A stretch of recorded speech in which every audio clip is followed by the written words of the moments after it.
hello and welcome to the 110th episode of GameSpeak Podcast. New episodes go up for free every Wednesday in audio format on iTunes, Stitcher, Google Play, Spotify, and all of your favorite podcast directories, and in video format on YouTube so you can see us in stunning HD.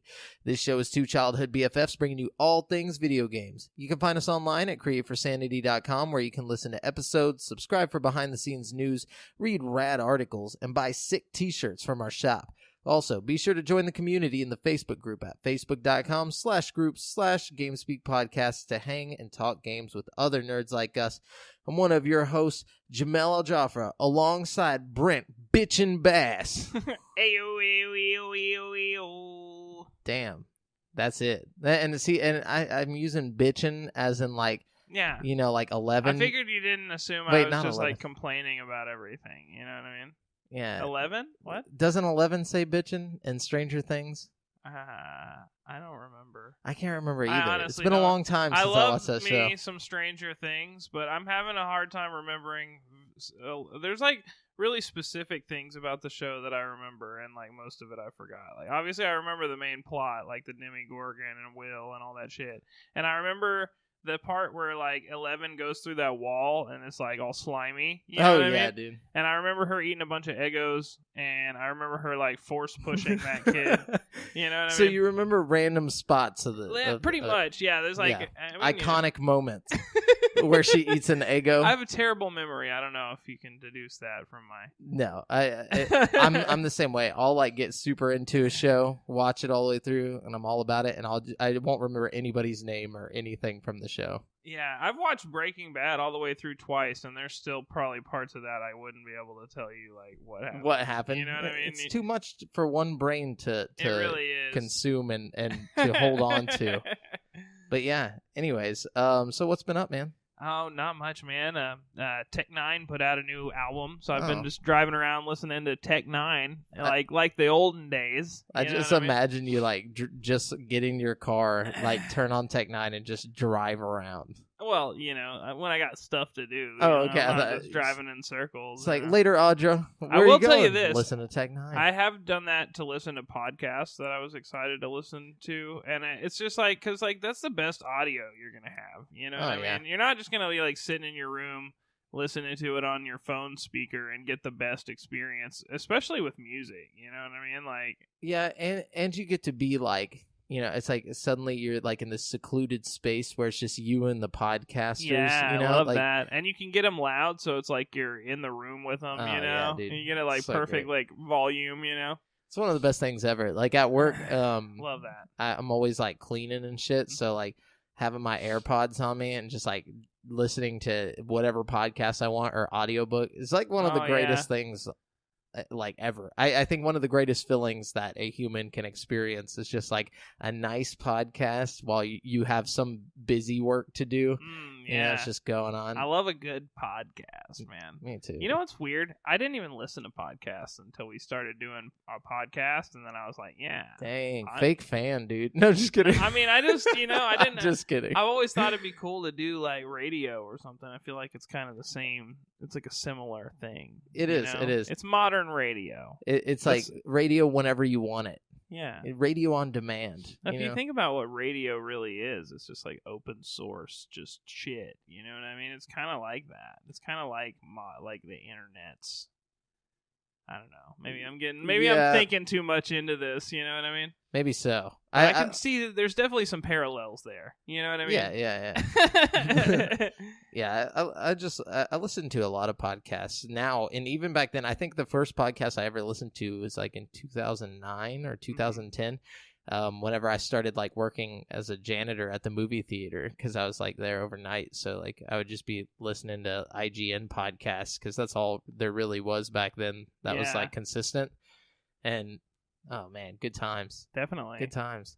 Anyways, what have you been doing lately, man? Yeah, so Easter stuff with the fam. Yeah, I did some Easter stuff too. Played some games with the fam and like on my own. Yeah. You know, so we got some cool stuff to talk about on that. Definitely. And then let me think. Did anything crazy happen? Oh, you're wearing a Bumblebee t-shirt. I am. Speaking of... For those of you watching on YouTube or not watching on YouTube that would like to see go on YouTube, you can check out my Bumblebee shirt that Jamel is so adamant about telling the public about.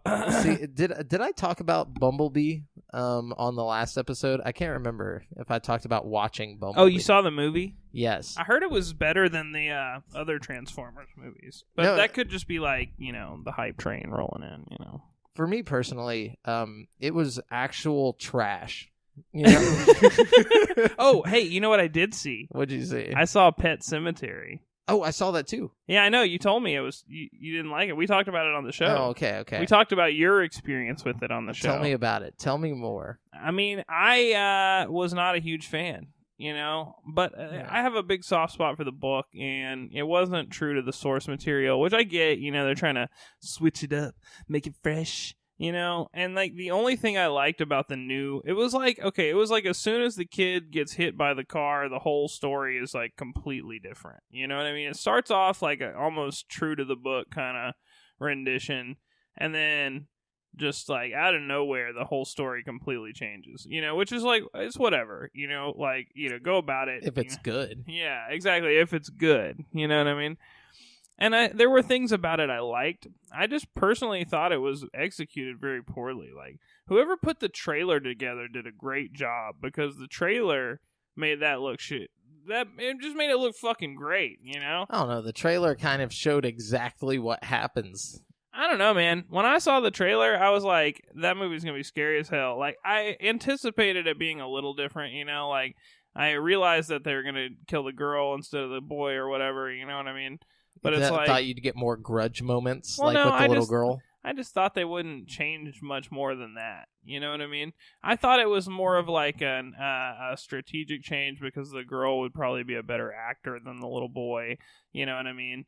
I don't know. Yeah. But honestly, it would have been a way better movie if they had just stuck to the source material and like just did it how the book intended it to be done. You know what I mean? Yeah. Like if imagine that same scene where that kid had like, got hit or whatever. Sorry, spoiler alert, guys. But fuck it, don't go see this movie anyway because it sucks ass. Yeah, it does. But like, the part where the truck's coming at the kid and it swerves and then the thingy comes off and hits the girl. It's like, if the truck had just hit the kid, it would have been more impactful. It would have been more interesting. It would have been... Yeah, I don't know. They just tried too hard to like defy your expectations, That, and it just like when the girl was hit by a semi truck, she was just completely whole and like, what the fuck? She didn't get splattered or nothing. She had like a cut on her forehead. It's like, where's your budget at? Like explode the fucking kid, like that would have been. But then there would be no body to bury. Oh, good point. I say, but I mean, okay, instead of exploding, but like make it more grotesque. Yeah. Like because have the kid more fucked up. I definitely agree, because that would make the whole like coming back from the dead thing more interesting too, because like if your arm's broke or something, it would be way more like disturbing to have your kid like all walking around with a fucked up arm and shit. And the character development had absolutely horrible pacing. There was no character development. And like, it needs a strong... They should have like... The focus is on the characters. And what kills me is there's so much filler in the movie that like they easily could have spent that 40 minutes of him just walking around aimlessly not saying shit on like character development and made the movie significantly better. Yeah, like the it goes from like him and his wife like, yeah, we're having a great time, to instantly, this sucks. Like, it doesn't explain anything else. You have no real background with them other than the fact that they held hands and kissed once in a bed, and then like suddenly you're supposed to care about them. Not like to in mention, their relationship. The cat is like a main focal point in the story, and they don't even really mention the fucking cat until it like dies. Like, you see it like twice in passing, and they're like, oh, the cat, you know what I mean? But it's like, the cat is a bigger part of the story than that until it, you know what I mean? It's more like, of a family. It's like, it doesn't matter that the cat dies. You don't understand the anguish of like, you don't understand why the guy in the first place feels like he should tell the guy about the fucking graveyard to bring the cat back, because the cat's such a big part of everybody's life. You don't get that. You don't get a lot of the like subtle things that motivate people in the story because of how they paste it. You know And the neighbor's motivation made no sense. Like, I thought he was like a pedophile or something. Well, then based off the movie. I mean, they picked a good guy to do it. Like honestly, I think he wasn't a bad actor. He would have been a perfect character if they had like done his character a little more. Just imagine George R.R. Martin. That's the neighbor. Like, literally George R.R. Martin. Like the South Park version of George R.R. Martin.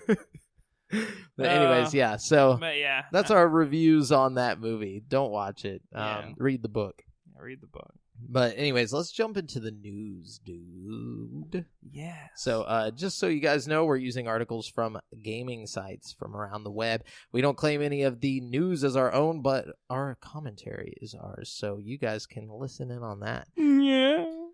There wasn't much news this week. No, pretty light week. I kind of had to scrape the bottom of the barrel. Me you know too. what I mean? Like, I'm talking like I was like scraping off like that, like crusty stuff off the bottom of like any type of noodle dish, like at the end. Yeah, it's bad. Yeah, it's bad. But there are a few gems in there.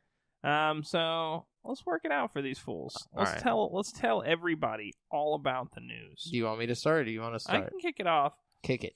With the latest and likely biggest movie in the Marvel Cinematic Universe on the way this week, Epic Games has teased the next crossover event for Fortnite Battle Royale. Much as it did last year to tie in with the release of Avengers Infinity War, some kind of event or game mode will debut in Fortnite later this week. A tweet from the game's account with the hashtag FortniteXAvengers quotes "whatever it takes" tagline of Avengers in-game and gives a release date of April 25th, the day of the first public screenings for the movie. The tweet was accompanied by the image you see below, with a Fortnite character holding Captain America's iconic shield. Epic unfortunately didn't provide any specific details about what to expect, but it would be a surprise if Cap's shield doesn't show up in the Battle Royale game in some capacity.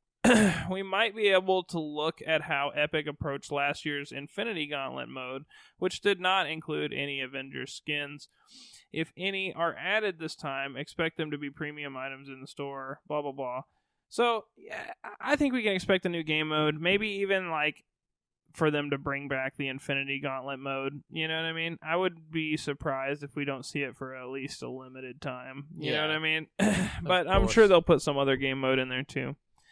Yeah, sweet. Interesting stuff. Pretty high budget stuff. I'm sure that's not cheap to do some crossover shit with Marvel, you know what I mean? Like, I don't know, man, because Fortnite's like the Disney of video games right now. Yeah, you show right about that, but not for long, man. I feel like we're circling the drain there on Fortnite's popularity. Oh, definitely. At least sort of. You know what I mean? I don't know what that means. But no, I'm just kidding. I think it is definitely just because it's been so long that it's been at the top. You can't reign supreme for this long and not start to feel a little drag from the drain just sucking you in. That's what I'm saying. Like, I think it'll always have a little bit of a following, like Call of Duty. You know what I mean? Like, there will always be some people that are excited and play it, When you say a little bit of a following, the thing is, Call of Duty's following is ridiculous. Don't get me wrong. Like, I'm not saying that Call of Duty is, like, failed or anything like that. I'm saying that if Call of Duty ever, like, itself circles the drain, you know what I mean? Yeah. It will still be relevant in some small capacity. And they'll probably still make them. You know what I mean? Like, it's just the hype is over. The hype is over. Yeah, you know what I'm saying? Exactly. But anyways, speaking of Battle Royale and franchises that are really old, it doesn't seem, or like, have been around and been on top for a while. It doesn't seem like it. Oh, sorry. Just had like a mini stroke right now. Just like on the podcast, guys. Halo franchise boss Frank O'Connor said recently that the multiplayer modes for Halo Infinite available at launch are not 100% locked in yet, but what he can say for sure is that Battle Royale will not be among them. See, I told you. There's a correlation between what I was trying to do here. Oh, okay. Yeah. I just got lost. Okay. I'm not surprised. Why? I mean... Well, writing on Reset Era, O'Connor's statement came in response to a video from noted Microsoft insider Brad Sams, who said 343 was in the early development stages of a Battle Royale mode for Halo Infinite. Quote, Oh. "We will not talk about the launch content of Halo Infinite until we're ready," O'Connor said. "I haven't watched the videos, so if I am misinterpreting the headline as Halo Infinite is launching with/as a Halo Battle Royale mode, that is still not the case," he said. "You can probably make your own Battle Royale mode in Forge even right now, though. It's a mode, not a genre. And all the variants out there now are, in my opinion, quite radically different from my perspective. Apex versus Fortnite is chalk and cheese. One focuses on movement and map traversal, and the other on building and budgeting. Like CTF, BTB Super Fiesta, for example, contains a lot of the shenanigans and an emergent fun of that kind of large experience, but big sandbox modes are not Battle Royale any more than Oddball is CTF," O'Connor joked. That Halo Infinite will still have BR, the battle rifle, that is. Okay, but basically you get the gist. They're not getting Battle Royale, right? At least not right off the bat. Yeah, I don't know. I wouldn't expect them to. That would be kind of sell-outy for Halo. You know what I mean? Yeah. I don't know. I feel that. I feel like if they did do it, it'd be its own thing, you know? Be like very Call of Duty. It'd probably be like a free-to-play thing. You know what I mean? I don't know. A new update for Square Enix's Kingdom Hearts 3 is coming soon. As announced on Twitter, the new update is coming during the morning hours on April 23rd and adds Critical Mode. If it's the same as previous Kingdom Hearts titles, Critical Mode is a new, more challenging difficulty level above Proud Mode. Critical Mode in previous Kingdom Hearts titles added things like more damage taken and dealt by enemies and other things. It remains to be seen how Kingdom Hearts 3 Critical Mode varies from post-games. Critical Mode is free for all players.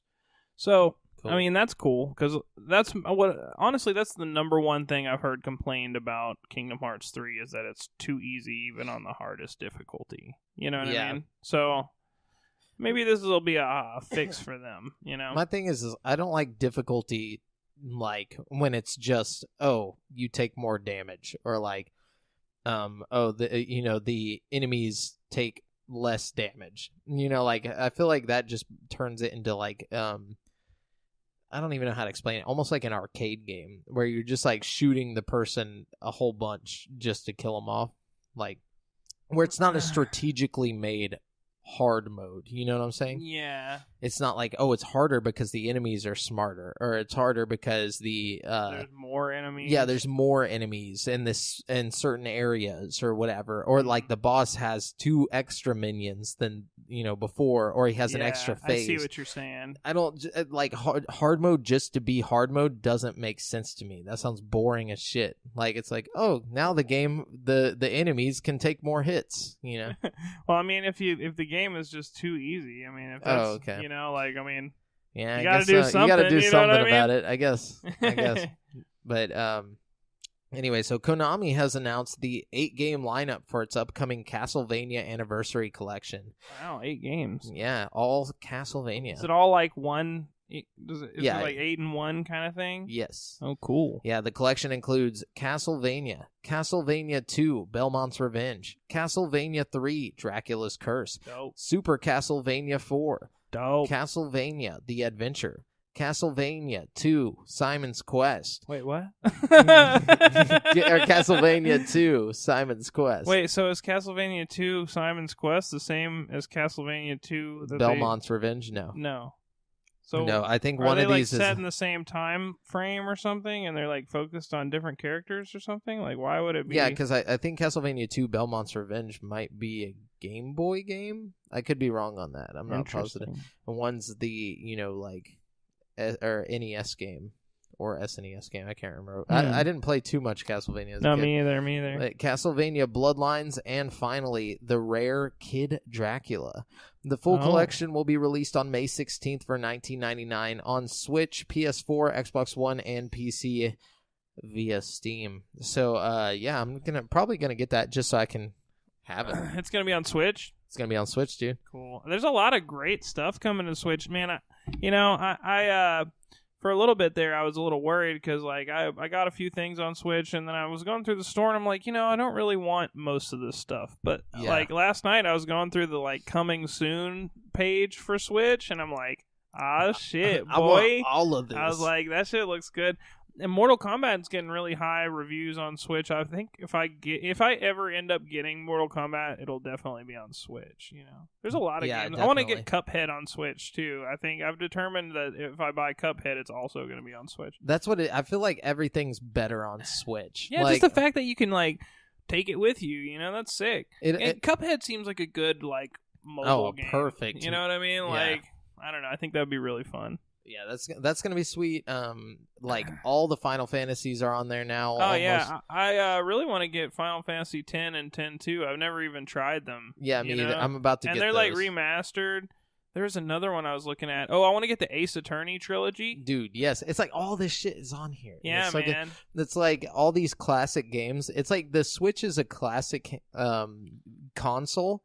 It's like the go-to for all these classic games, but none of them are Nintendo first-party classics. That's okay with me. I like that it's getting a lot of like outside support. Yeah, I don't definitely. know. It's pretty cool. Like, I can't wait till they up the like Switch online service and like you get like SNES games and stuff like that. Like I can't wait for Wolfenstein Youngblood. I think that's gonna be sick. Oh, speaking of cool stuff coming to Switch, I have a fun one here for you. All right, what is it? Hang on, let me find it. I'm still waiting. No, I'm just kidding.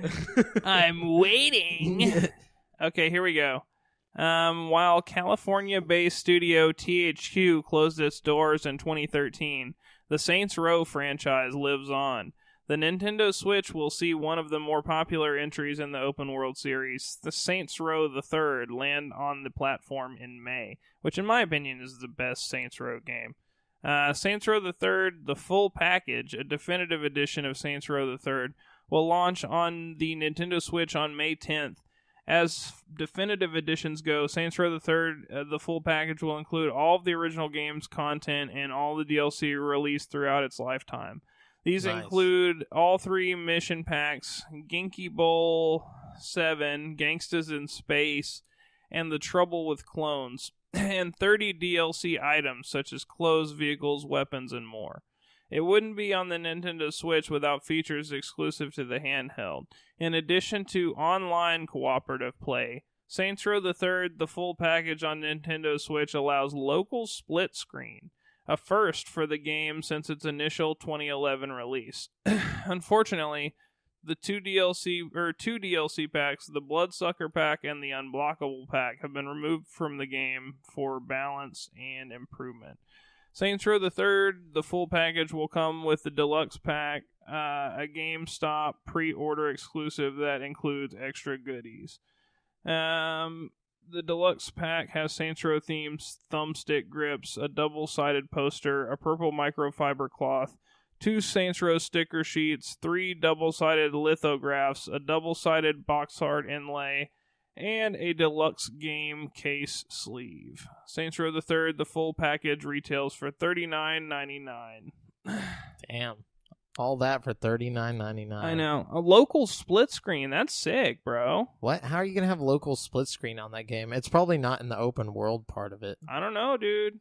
If that's the case, dude, it's an older game. I mean, like, I don't see why they couldn't do it. Because, like, I think it initially came out on the Xbox 360, right? Yeah. So, I mean, like, this is more powerful than a 360. I don't see why they couldn't. But didn't it have split screen on the original? Like, maybe it was for a specific mode in the game. I think, I don't know.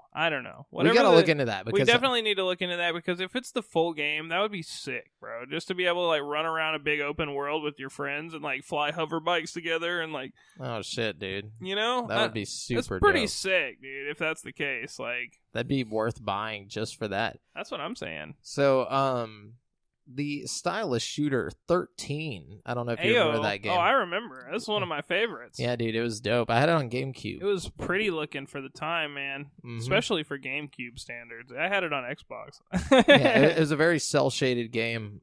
It's coming back as a remake, slated for release on PC, PS4, Xbox One, and Switch this year. The original 2003 game was known for its mind-bending story, and the remake is said to be born out of a desire to introduce the story-driven game to a new generation who may have missed it more than a decade ago. An announcement on the PlayStation blog includes a few pieces of concept art for both the environments and one character, showing off the new visual style. Among other things, 13 was known for its cel-shaded aesthetic, which has been maintained here but updated with a lot more detail. The remake of 13 is coming November 13th, 2019. That'd be weird if they didn't do the cell shading. Like, what if they just, like, did the whole game, but, like, with, like, hyper-realistic graphics? My God. That'd be really strange. Yeah, it wouldn't be the same. Well, it wouldn't make sense, too, because a lot of it revolves around, like, comic book panels and stuff. Like, well, seriously, when you, like, throw a knife and you text hit... pops up. Yeah. I don't know, though. Like, the plot was fun. The game was pretty fun. I'm not sure how well it'll hold up in... It was 20, only, I mean, it was a good 20 game or whatever then, but it was still only like an 8. It wasn't like a classic. I don't know. There's something about it though that I really liked, man. It was the style. It just had it really. It was that style. Yeah. It was really nice playing that cell shaded first person shooter. There's not a lot like that, man. It was before Borderlands and stuff like that. I think aside from Borderlands, even Borderlands doesn't really have the same style. No. Borderlands is more of like a cell shaded like overlay, like low poly count, textures and stuff. But like 13 looks like a straight up comic book the whole game. You know what I mean? Like, whereas Borderlands, I don't know, it's a little different in the art. I don't know. Definitely a lot different, but I just meant that like we hadn't even seen anything in first person like that. No, before. You're right. And since even really, I mean, like I think aside from Borderlands, that's probably in like Cell Damage and Cell Damage doesn't even count because it wasn't like a first person game though. You know what I mean? Like no, but the GameCube was doing lots of cell shaded shit at the time. Well, it made sense just didn't for do the a first technology person at one. the time. You could make it look real smooth and pretty. You know what I mean with that. And it holds up better than other graphic styles. It does. It really graphical does. styles. My bad. Anyway, so what you got? Okay, let's see. Following its surprise announcement last week, Super Smash Bros. Ultimate's huge 3.0 update is now live. The patch introduces a wealth of new content and features to the acclaimed Nintendo Switch fighting game, including a new playable character and a stage builder mode, plus a list of balance adjustments and for various fighters. Headlining the update is Persona 5's Joker. Blah, blah, blah, it goes on. There's some costumes you can buy, but the most important thing is that there's a stage builder mode that is free for everybody now. Yeah. And it's sick. Have you tried it? I haven't tried it. It's tight, dude. Is it tight? What's really tight is you can go on the online and download other people's stages. I have like 40 new stages on my roster now because I just went through and downloaded all these cool ass stages. People are so creative, you know what I mean? Yeah, dude. And there's some really really cool stages on there. Like people have made some really sweet shit. Like you can make them move and you can make them do stuff and like it's like really, and you can like draw the fucking stage with your hand if you want, and like yeah, I saw that. I saw there's like animation, like you can have like your like certain parts of your stage actually moving. Yeah, and you can like have that. like layers. Like you can do like say you wanted to do a Kirby stage or whatever. You could have like your Kirby stage be like a big pink ball, and then in the front of that pink ball, you could put like eyes, and you could put like a mouth, and you could do like it's awesome. Pretty cool. You know what I mean?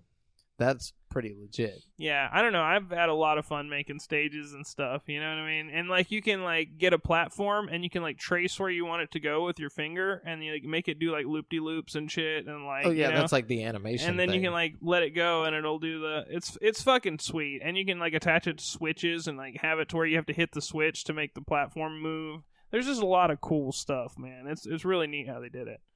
That little loop mechanic is probably one of the smartest things I've ever heard. Yeah. Like, that's so user-friendly. Like, it makes me excited for Mario Maker, man. I think whenever Mario Maker rolls around, it's going to be really, really easy to use on the Switch with all the touchscreen functions and stuff, you know? With all the slants. With all the slants.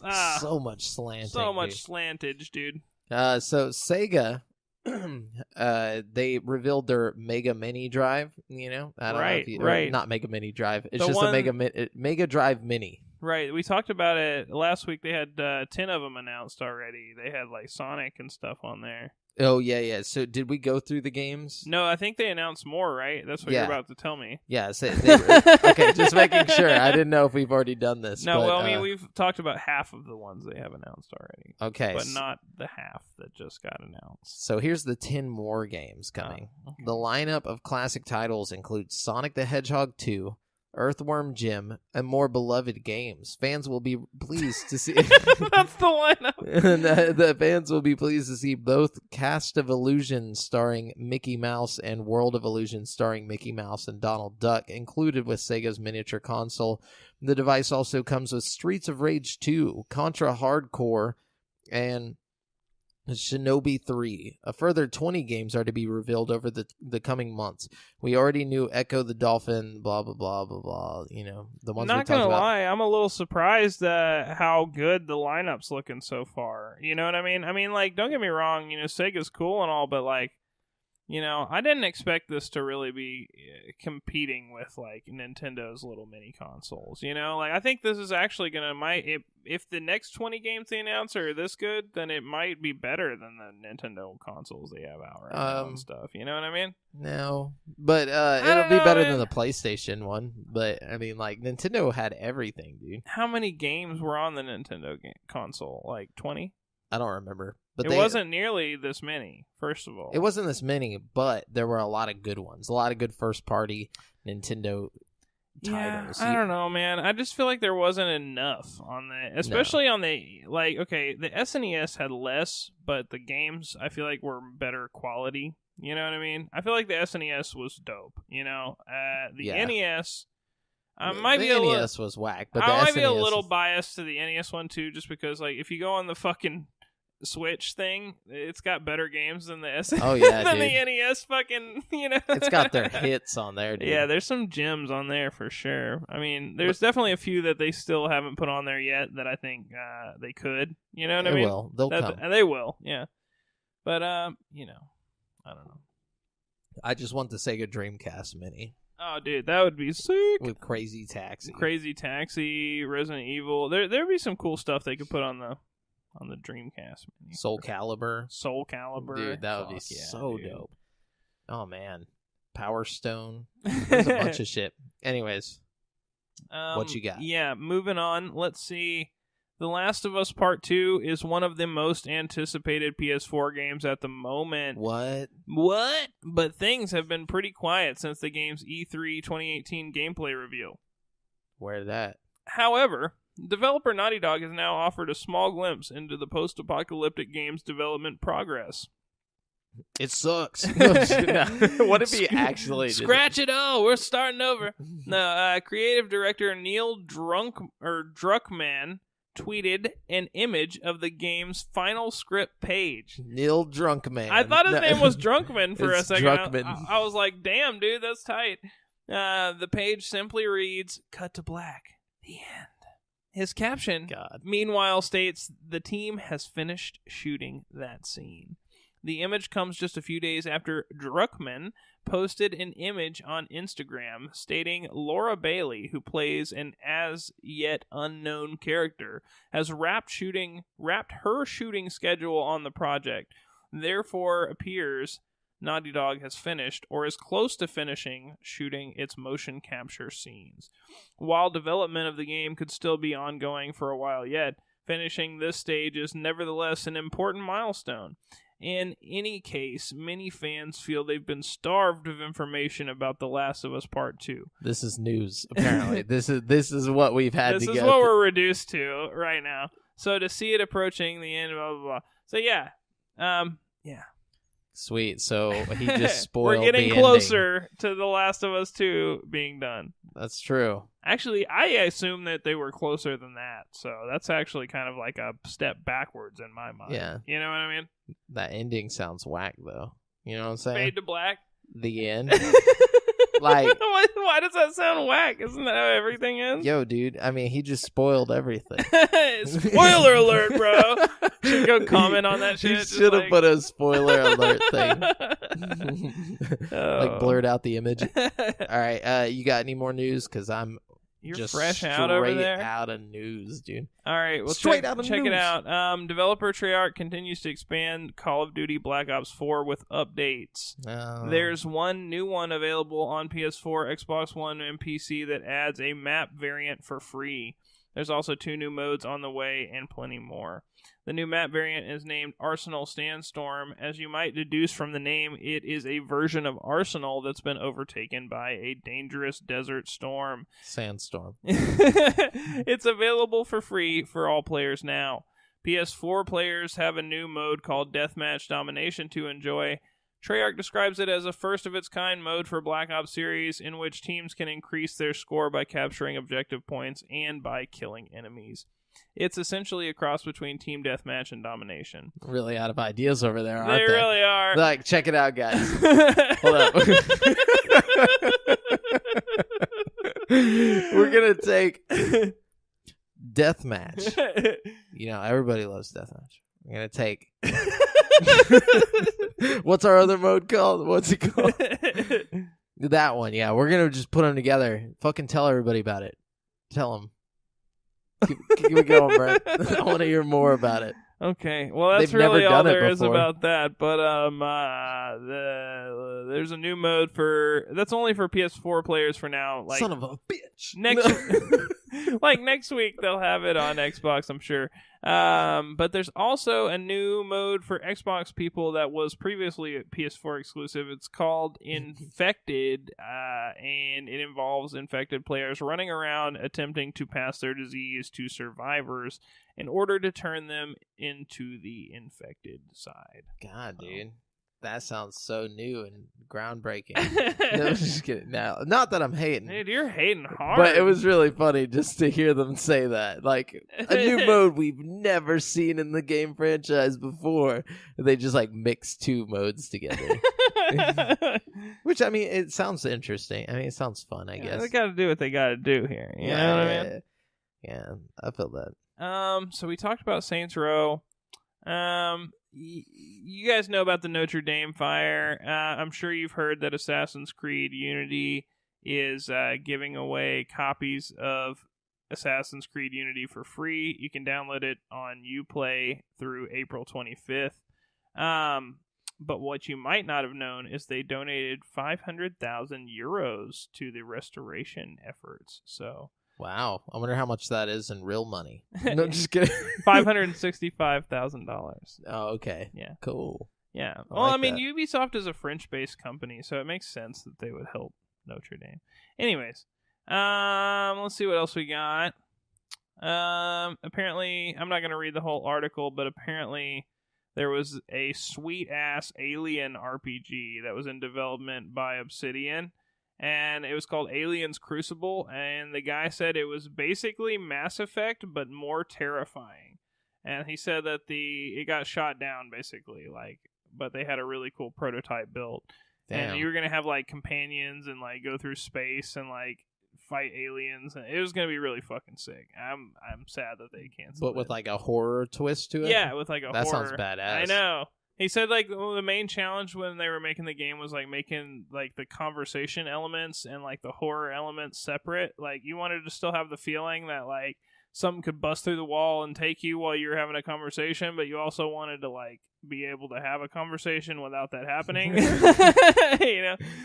I don't know. It was interesting. If you're interested, you can check out GameSpot. They have the, full article, the full interview. Interesting stuff there.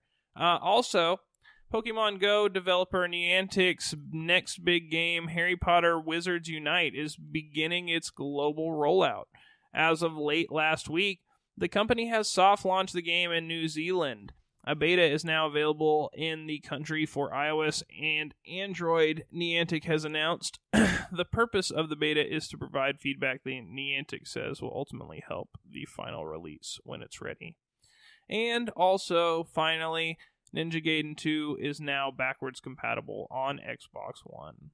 Cool. So there you go. That's my news for you. Sweet. Let's wrap up the news and jump into this week's releases. Oh, shit. Speaking of this week's releases. Oh, okay. Last week we said Sharing a Room Greenwater was coming out.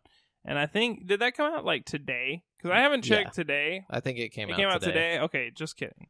Yeah. I've been looking for it eagerly all week and I haven't seen it. And like, I think keeping it from you. I've been bummed every day. I've been checking. I probably could have just listened to the podcast again and found out. Maybe it got delayed. No, I think it came out today. I really do think it came out today. I haven't had time to check today, but okay. Well, this week's releases is where you can find out what brand new games are coming out in the next 7 days, unless they get delayed. But we're going to start it off with Deponia coming to Switch on April 24th for $39.99.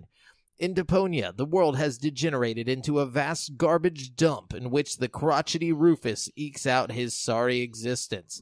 He is part of the lowest social class, doomed to live his life in literal mountains of trash. He hopes for an opportunity to get into the world of the rich who live in a floating city high above the clouds.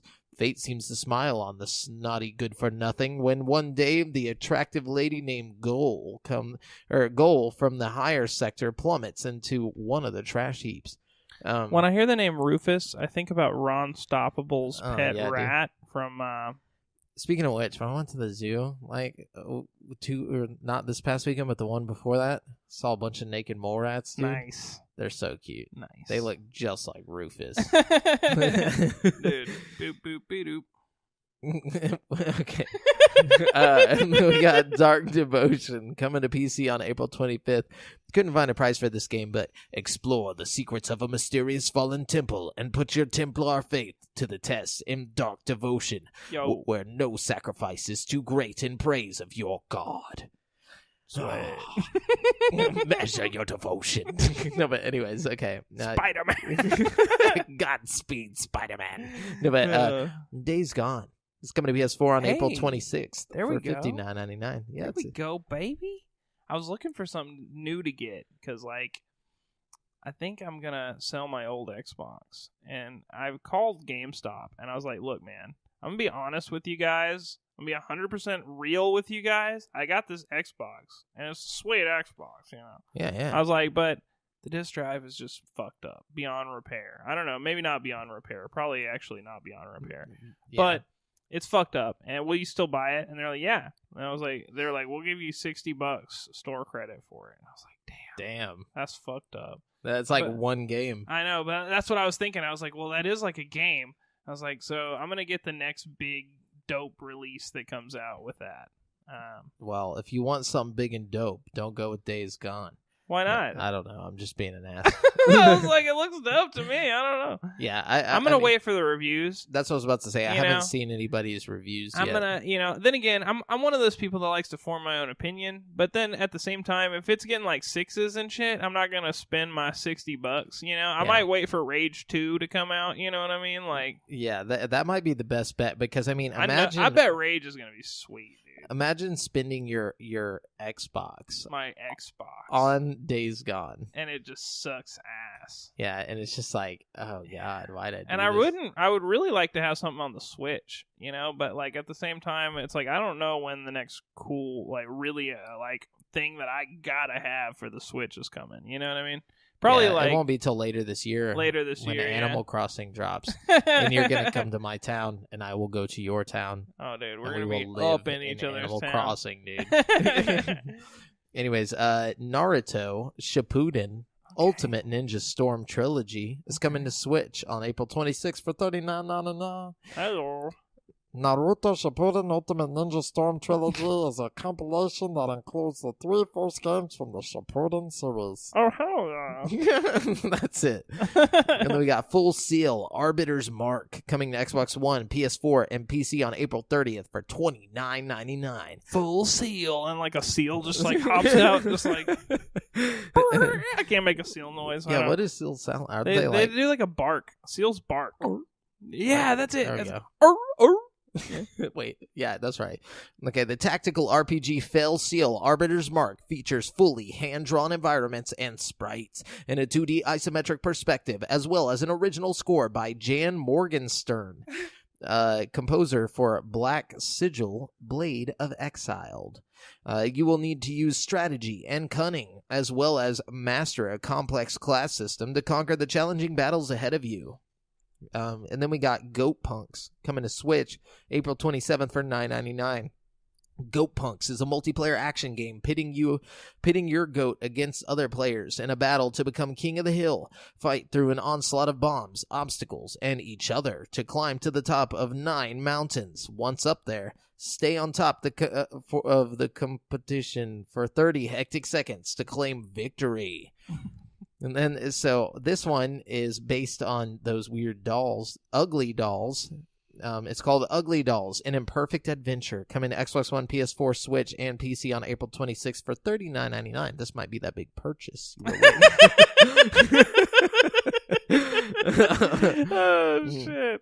So, in Ugly Dolls, an imperfect adventure, a whole horde of robots are on the loose and taking over Uglyville, trying to make it, quote, unquote, perfect. Is it, dude. This is what is wrong with that, you might ask? Uglyville is a sweet neighborhood where everything is a little off. The townsfolk are all uniquely different, embrace each other for their differences, control Moxie or Ox, and team up with fellow Ugly Dolls, Babbo, Ice Bat, Wage, and Ugly Dog as you explore Uglyville with procedurally generated streets that make every game different.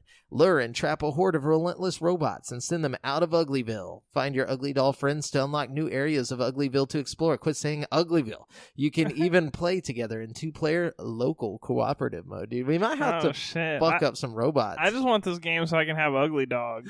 Ugly Dog. That's like a good, like... I'm going to get a dog and name it Ugly Dog, even if it's not ugly.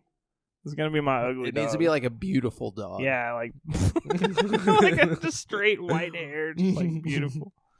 Anyways, Final Fantasy 12, The Zodiac Age, is coming to Switch and Xbox One on April 30th for $49.99. So another Final Fantasy. That might be one too. Return to the world of Ivalice. This HD remaster is based on the smash hit 12th installment of the Final Fantasy series, which has shipped over 6,100,000 units worldwide, featuring a new, reworked game design. Not only have the graphics and sound been updated to take advantage of the power of new hardware, but the core game design has also been tweaked to produce an evolution of the original Final Fantasy 12, fitting for the current generation. Man, Square is really showing love to Their Nintendo old Switch. Games. Yeah, bringing them back. You know, dude, I'm like, I have so much content now, like, to just fucking go through. Dude, for realsies. One thing I will say though, and I don't know why, but all the games on Nintendo Switch seem to be like significantly more expensive than any other console. That's just how Nintendo does it, dude. I guess so. I mean, I'm not hating, you know. It's just a little. It's just like, damn, Resident Evil 4 is $30. Resident Evil 0 is $30. Hey, man. You know what I mean? Hey, man. The original Resident Evil is $30? Nintendo. I think that might just be a little more on Capcom's part, though. Because, yeah, I was about to say, that's on everything, because, right? Yeah, it's on everything, and it's cheaper on the other consoles. But, like, you know, Final Fantasy, 7 is a pretty reasonable price. It's only like $16 or something like that. I think that's Capcom's call, because check it out. Too. I think they see it as, like, a new market. Yeah. So they're like, these people haven't had it sitting there for a while, like on the Xbox store and on the PS4 or on the PS store. So they're like, we can put it out at its normal price and people will buy it just because it's on Switch. Yeah. You know? I agree. I think you're right.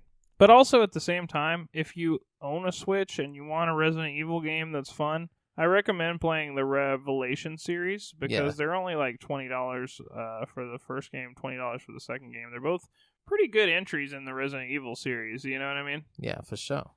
And then we got Agalos coming to Switch on April 25th for $14.99. Step through time and discover a mesmerizing new action-adventure that looks like it was plucked straight out of the 16-bit era, but plays like a modern-day marvel.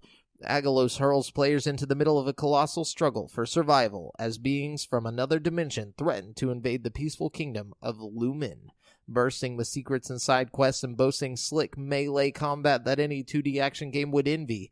Agalos delivers a complete combination of retro style and modern-day game design. What's modern about it, though? Anyways, we got Havocado coming to PS4.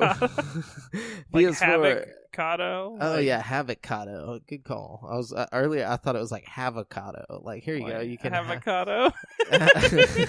Havocado, bro. You know? Anyways, PS4, Xbox One, Switch, and PC on April 25th. Couldn't find a price for this one. You know, I don't think there's much about this on the internet, but Havocado masterfully merges the fun from some of the best party games while adding its own originality to bring a joyful, chaotic, and super fun experience for each round from a long playlist of levels. Shoot, punch, drive, and use magic to knock the other players off in a multitude of locations. They better have something to do with avocados. I feel like you probably play as avocados with like different hats or something. Yeah, I hope so. It's like Mario Party, but with avocados. I hope so. I better be half of a fucking avocado with my like seed poking out of my stomach. They should do that. Just like make Mario Party knockoffs, but you play as different fruit. Oh, that'd be sick. Like, one's all bananas. I'd play that. It's like, whoa.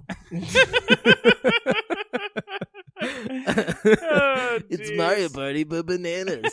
And then we got Zeroption Invasion coming to Xbox One, Switch, and Vita on April 24th for $4.99. Coming to Vita. $4.99. You know it's going to be a blast, dude. Banger, dude. Zeroption Invasion is a classic shoot 'em up with mechanics from other arcades of the 80s. Travel back in time with this unique pixelated experience with an incredible soundtrack and chiptune. Sweet. Then we got Moero Chronicle Hyper coming to Switch on April 26th for $19.99. This one I think is a little bit perverted, maybe. Not sure, but if a young man's worldly desires involuntarily swirl around in his mind like a tornado, who can blame him for getting stressed out? Due to the unending torrent of desires his mind constantly thinks up, this young man has developed a fear of speaking with girls, thinking they would call him a weirdo. To complicate his situation further, he has begun to harbor unfamiliar emotions toward a monster girl who he has known since childhood. As he struggles to deal with his internal desires, the external world is about to undergo a major change of its own. All over the world, extraordinary natural phenomena have been occurring. Monster girls have begun to recognize humans as their enemies. These seemingly independent events may mix together like a tornado to become the greatest crisis mankind has ever faced. Rumors begin to spread about a quote-unquote legendary monster girl who is attempting to eradicate all humans. The chief of the young man's village orders him to learn the truth behind this rumor, and so the young man begins his journey through a world ravaged by monsters with his childhood friend, the monster girl, by his side. Okay, that was way less perverted than I thought it was going to be. That still sounds pretty... I have a feeling that game is pretty perverted still.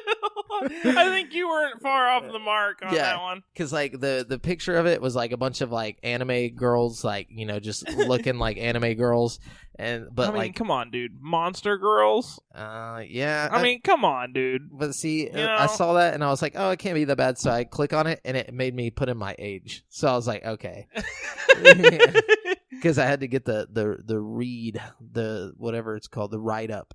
Anyway, so Damn. Deadland PC, April 30th. Couldn't find a prize. Okay. Welcome to Deadland. You must defeat your fears for survival and salvation in this reign of zombies. Okay. You have to walk through the road without being noticed by them and kill them with different weapons. You can get these weapons by walking to the bright lights on the road. Oh my god. This is a video game. You got to do things in it. So SteamWorld Quest, Hand of Gilgamesh is coming to Switch on April 25th for $24.99. I heard this is going to be a straight banger, dude. Yeah? So, is it by the people who did SteamWorld Dig and stuff? Yeah, what they do is every game they try to change the genre. So like they start with one game, or like they did the first SteamWorld was like a old Dig Dug type game. Yeah. Then they did one that was an RPG, and then now there's this one which is like a tactical like card game RPG thing. Oh, okay. I think it's like triumph over evil with the hand you're dealt in this creative role-playing card game inspired by the SteamWorld universe. You'll lead a party of aspiring heroes through a hand-drawn world and intense battles using only your wits and a handful of cards. Take on whatever threat comes Kinda your like way. Metal Gear Acid or something. Yeah, but it's like an actual, like you move around, like, you know, it's like an actual RPG. Yeah. Because Metal Gear Acid was more like a strategy or like a RTS type You moved thing. your little character around and stuff. It was like Final Fantasy Tactics kind of. Like you moved him like a certain amount of spaces. It was like a board game kind of. It was weird, but it was like it was open too. Like you can move around a room. I don't know. It was really strange how they did it, but that's one of my favorite fucking games, dude. That's sweet. Not my favorite game ever, but you know, it was a really good game. You know. Yeah, no, I definitely remember playing that, and I think this is different in the way that it's like you're not moving a certain amount of spaces. You're actually just moving around. Yeah, it's like a story game, but Cool. like, I can get behind that. yeah, take on whatever threats come your way by crafting your own deck, choosing from over 100 unique punch cards. What awaits you is a luscious treasure chest filled with gold, dragons, vivid worlds, magic, knights in shining armor, as well as XP, turn-based battles, and all that good RPG stuff. The game's humorous mix of traditional fantasy and steampunk robots makes for an unforgettable experience with lots of laughs. Yeah. I'm dying over here. I'm dying, man. Sorry, Okay. brother. No. I keep trying to, like, you know, like how after you drink a Bang, it like creates this like liquid cavern that is your mouth. Yeah, dude. Well, it's like I keep choking on my own saliva as I'm about to read. So, anyways, I feel that. It's Yuppie Psycho. It's coming to Switch, Xbox One, PS4, and PC on April 25th. Couldn't find a price for this one. Yuppie Psycho is an intense horror with lashings of comedy that mixes the magical, the mundane, and the mortifying. The game mixes exploration, stealth, and puzzle elements as you explore the nightmarish world of Centricorp's offices. As a new employee, Brian Pasternak is eager to prove his worth in his job he's astronomically unqualified for. But his first assignment may be his last, as he is assigned to, quote-unquote, kill the witch that has been harming the company. You know, like, when you first read me the title for that, I'm like, I kind of scoffed. I'm like, okay, just another bullshit. But, like, the more you read about that, the more interesting that sounds. I don't know. Yeah, definitely an interesting story. I can get behind that.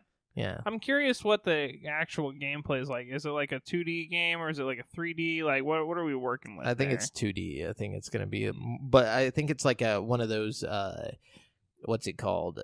We were just talking isometric. So like it's like you walk around and kind of like Final Fantasy. Oh, okay. I can get behind that. I could be wrong though. Anyways, we got Black Paradox coming to PS4, Xbox One, and Switch and PC on May 3rd for $14.99. Black Paradox is a fast-paced roguelite shoot 'em up. Unleash an arsenal of weapons, power-ups, drones, and other upgrades to survive waves of enemies against a backdrop of vibrant pixel art and synthwave soundtrack. Okay, and then we got Super Blood Hockey coming to Switch, PS4, Xbox One, and PC on April 26th for $14.99. Super Blood Hockey brings gamers' frenetic arcade sports action with retro charm and pixelated violence. Customize your lineup and take to the ice, using fast-paced skills and bone-crunching brutality to dominate. Prove your hockey prowess in a deadly global tournament or against friends in 4-player local multiplayer. Build and manage your own squad in franchise mode. With the right diet and performance-enhancing drugs, your team can be season champions. Wait, does it say that Yeah. first? Sounds tight. Wait, oh, that's awesome, dude. So it has like an actual franchise mode, but like I'm guessing you get to do. So you got to make your characters do PEDs? Like, I guess, yeah. that's fucking awesome, Yeah, dude. it At least sounds they're getting real with it, you know what I mean? Like, It kind of reminds me of like Blitz. they need to add that into fucking the UFC game. That would be fucking... There's so much shit they could add into the next UFC game, man. Yeah, they could. I don't think they're going to add performance-enhancing drugs to it, though. Probably not. It would have to be like Blitz, like you were saying. It'd have to be made by somebody other than the UFC because they wouldn't want to promote that. Yeah, definitely not. But there's so much of it going on in the real sport that it's like it would be great in the game. It would. It would. It'd be cool if you could like choose to use it and it gave you like an unfair edge, but then you could like potentially get caught in the game. You know what I mean? And you had to like get banned for a year and shit, and like give up all your money and shit. You know? Yeah, they just have it on RNG, like a random number generator, like that's set up to where like every like 1 in every 10 games or careers that started will like end if you do the drugs. You know? Yeah. Like, it's like you could play through the whole time, like, you know, as on the drug and like potentially not get caught, like maybe get a trophy for it or like an achievement on Xbox. That would be tight. Nice. That would be really fun. Called Dirty Fighting. Dude, or Fight Dirty. Okay, then we got Box Boy plus Box Girl coming to Switch on April 26th for $9.99. Demo for this is out if you guys want to play a demo of this. Yeah, it's like a puzzle game co-op. And then we got Beyond Enemy Lines Covert Operations coming to Switch on April 23rd for $13.99. This looks interesting to me. Think your way in, observe the enemies, sneak into their base, and complete your objective. You have the total freedom to choose your path, guns blazing or silent assassin. It's your choice. Beyond Enemy Lines Covert Operations is an unforgiving, intense experience where skill and tactical decisions matter. You have the freedom to choose your path. You are a special agent, equipped with state-of-the-art weapons and equipment. You operate in absolute secrecy as a lone wolf far beyond enemy lines. Scout the environment from an elevated position and plan your own tactical strategy. Do you go in silent and sneak around the guards, or do you blast your way in? It's your choice. The vast nonlinear missions provides countless opportunities. Some are more obvious than others, so keep an eye out for a new and possible better route to flank your opponents. It's weird. It's like a third-person like military shooter, but like it looks like old graphics from like the original Xbox or something. In my opinion, it didn't look too pretty. I'm not like mad about that. You know, it looks especially tight on the Switch. You know, it's whatever. Mm-hmm. That sounds fun to me. But that's it for this week's releases. Cool. Yeah, it looks like a good week for Days Gone to actually be releasing. You know what I mean? At first, everyone was worried because of what was it? Anthem? No, not Anthem. God, The Last of Us. The Last of Us 2, but it got, pushed back. Pushed back, yeah. And that's a good thing, like right now it's pretty much uncontested. I mean, there's not a if it's even decent, it's going to sell really well just because of like there's not a lot going on right now and everybody wants something new all the time. That's just how it is. You know what I mean? Dude, Call of Duty just released Infected, dude. Do what? Oh yeah. yeah. I don't know, man. It's gonna fuck up the game. No, but anyways, so let's jump into currently playing. You want me to kick it off? Currently play? I don't care, dude. You probably got more games than me, so yeah, you kick it off.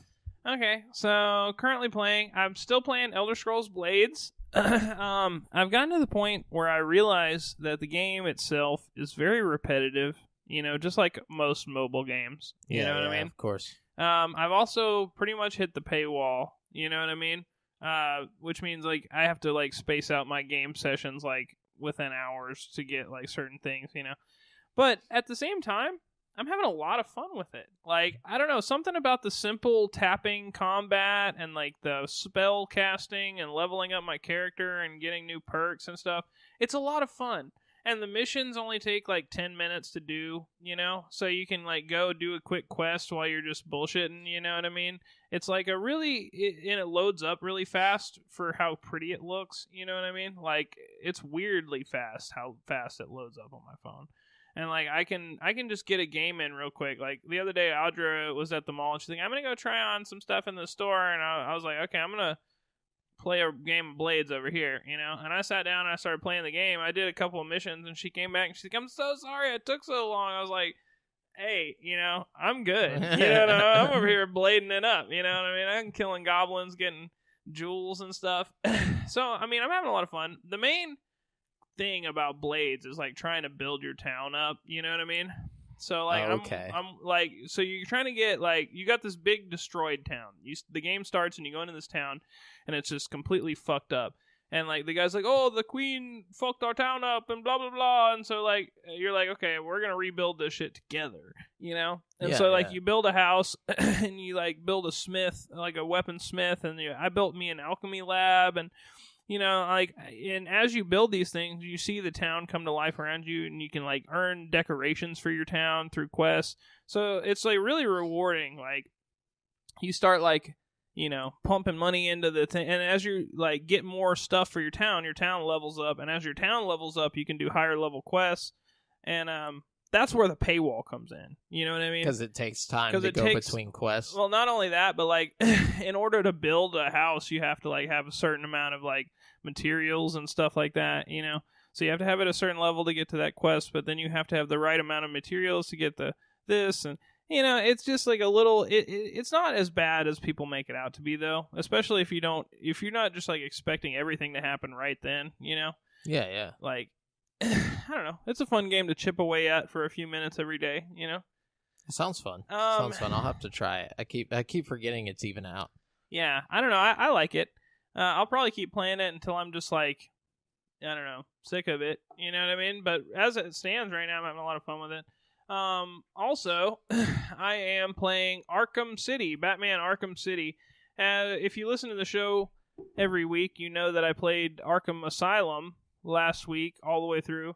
This week, I played Arkham City all the way through. And I really enjoyed it. There's like a lot that, obviously it's a better game than Arkham Asylum, you know, just because it's a lot bigger. It's bigger, but like also like the UI is better, you know what I mean? Like the HUD is better. Like you got more gadgets, more villains. The story is about the same length, but there's so much more side shit in Arkham City that it's like when I finished Arkham Asylum, I was like, my little progress thing said I was 70% done with the game, you know, even though I was done with the main story. On this one, I'm done with the main story, and it says my progress thing says like 50%. You know what I mean? So there's like a whole shitload of shit I haven't done. Collectibles and stuff like yeah, that. well, not only just collectibles, but like a lot of it like interweaves into like little missions with like legit acted out cutscenes and like mini bosses and like, you know, iconic Batman characters that just, you know, wouldn't see otherwise unless you like pursued these side missions, you know what I mean? And even like the little bullshit side missions are really well done, you know what I mean? There's like, the story is a lot better than the first one too. Like the first one was decent, like the story was good enough to like keep you interested in playing, you know what I mean? But like, and that's kind of how it was in this one too until the very end. And then when you get to like the last like 2 or 3 hours of the game, the story really like ramps it up another notch. Like there's like twist endings, and like there's like a part in the game that's a lot like Far Cry. You know, the Far Cry games where they give you like those options where it's like you can do this and the story will end in a weird fucked up way right now. Yeah, yeah. Or you know, it gives you like one of those options, you know, and like there's segments of the game. This is one of the most dynamic things I think about the game is there's like half of the game, maybe not half of the game, probably like a fourth of the game, you play as Catwoman instead of Batman. And there's little segments where you like go and got to do shit as Catwoman, and her like whole movement scheme is different. Her fighting is different. Like they really put a lot of effort into making Catwoman feel like a completely different character. Like she like hops on buildings and climbs in a certain way, and she can like climb on the ceiling. And there's like different collectibles for her that you can only get if you're her. And like, I don't know. Brings in that Donkey Kong 64 mechanic. Dude, yeah. And they've got like after the credit missions like Red Dead Redemption 2 and shit, you know what I mean? Like you think the game's over and then there's just more shit to do, you know? That's tight. And then like once you've beaten the game, you can switch back and forth between Batman and Catwoman, which is really sick. You know, I don't know. It's just got a lot going for it. Now I'm at this point where I bought the other 2 games in the series, and it's like, you know, I'm probably not going to go through and get all the collectibles for Arkham City, just because I've got so much more content I can play that's like fresh and new, you know. And it's like, okay, from here, I can either go on to the next game they released after this, which is Arkham Origins, which is technically a prequel to the whole series, okay? Or I can play Arkham Knight, which is a direct sequel to Arkham City. Which I would say just to go straight to Arkham Knight and then go back and see the prequel to everything. That's kind of what I want to do anyways, because Arkham City was remastered for Xbox One. That's the one I played, is the Return to Arkham City, which is like the graphically enhanced version. So I'm a little worried that if I go to Arkham Origins, it'll look dumbed down in comparison. You know what I mean? Like, so I kind of want to do it last. Also, it's not made by Rocksteady, so it's got worse reviews than the other Batman games, but I've also heard people in the group say that it's unfairly judged because some people think that, you know, just because it's Rocksteady, it wasn't good, and it actually was one of the better ones. Yeah. I don't know. I saw that. I saw a lot of people having some, like, revisionist history going on with it. Even, like, at IGN, I heard people talking about how it was better than what people were saying when it first came out. That's what I'm thinking, you know, and like... I don't know. Part of me wants to just go ahead and play that one, but part of me is like, if I go ahead and play Arkham Knight, I'll get the story, like, it'll be like fresh. You know what I mean? And it'll be complete. You don't have to play the prequel. So, like, even if you beat Arkham Knight, and then if you go back and start playing Origin and it's not that good, then it doesn't matter if you played or not because you've already got the whole story. Good call. And plus, you know, I think once I beat Arkham Knight, I might take a little break from Batman. Like, I will eventually go back and play it, but, like... Too much Batman. You can only play some... You know, I've been playing Batman for 2 weeks straight now, and I plan on playing it for another week, you know, just to beat Arkham Knight or Origins, whichever I decide, which I think Knight is what I'm going for now. Plus, I heard in Knight you can drive the Batmobile, which I think would be really fun. Yeah, that one was really popular. Yeah. But all of them and were it's really the popular. only one in the series that's rated M, with the exception of the PlayStation VR one. Yeah. Which is kind of cool. They're all really dark games, though, I've noticed, you know? Like, I mean, Batman is kind of dark for superhero standards, you know? Even like the Batman animated series in the 90s was really dark, but juxtaposed to the same people working on the Superman animated series, which like was so much brighter and happier. Like I remember every night I would like just like lay there and wait for it to come on, you know. The like, Batman? No, the Superman. Oh, Superman? Because it was so much more happy. Like, yeah. But the problem is that I always liked Superman a little more, anyways. But yeah, me too. Did you watch Batman Beyond? Yeah, dude. Like, even I think it was about 4 years ago, I went back because they put it on all of it on Netflix, and I watched the entire series from front to back, and then also jumped over and saw the time travel one. Oh yeah, with Justice League. Yeah, fuck yeah. Yeah, and then, like I made sure I got all of it down. I watched it all. Dude, Batman Beyond.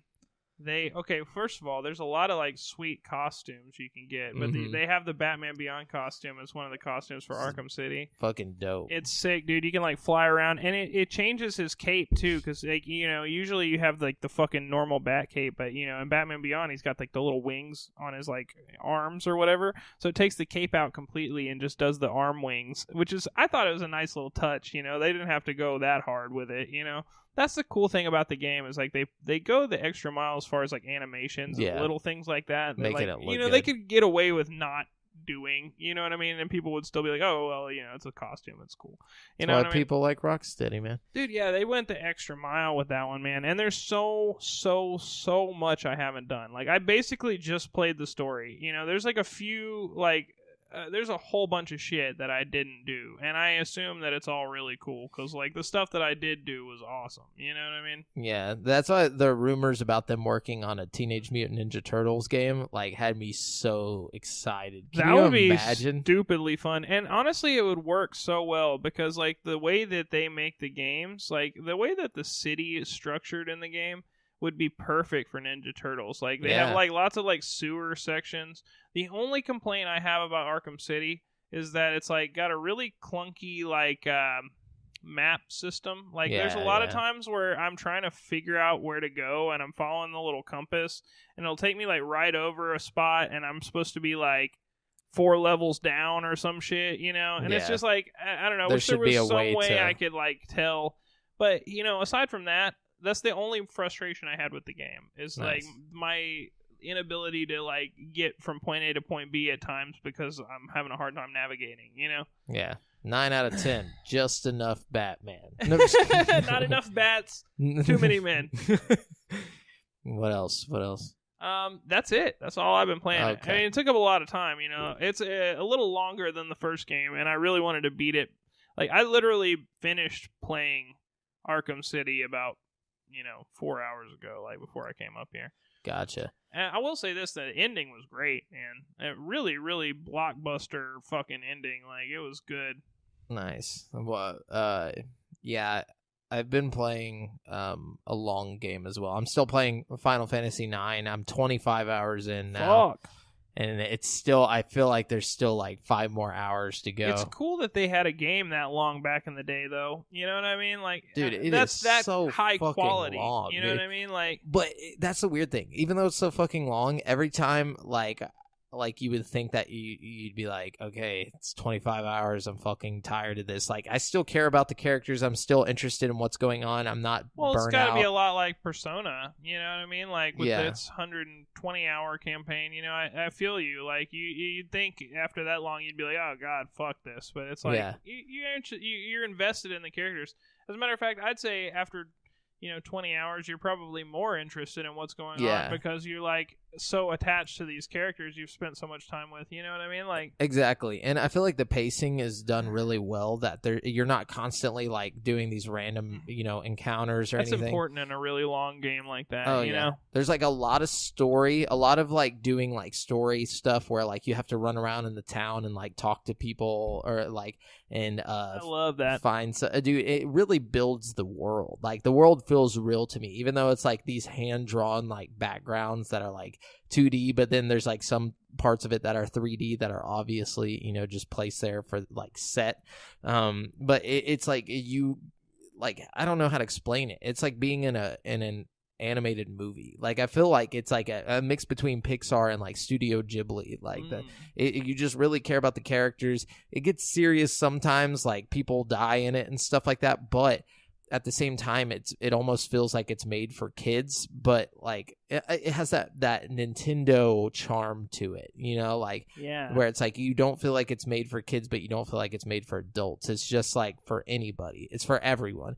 Every now and then they'll cuss or be like, you rat bastard or whatever, but it's not like I don't know how to explain it. Like a PG-13 kind of it's thing. like a PG-13. It's like a nice, just like interesting story.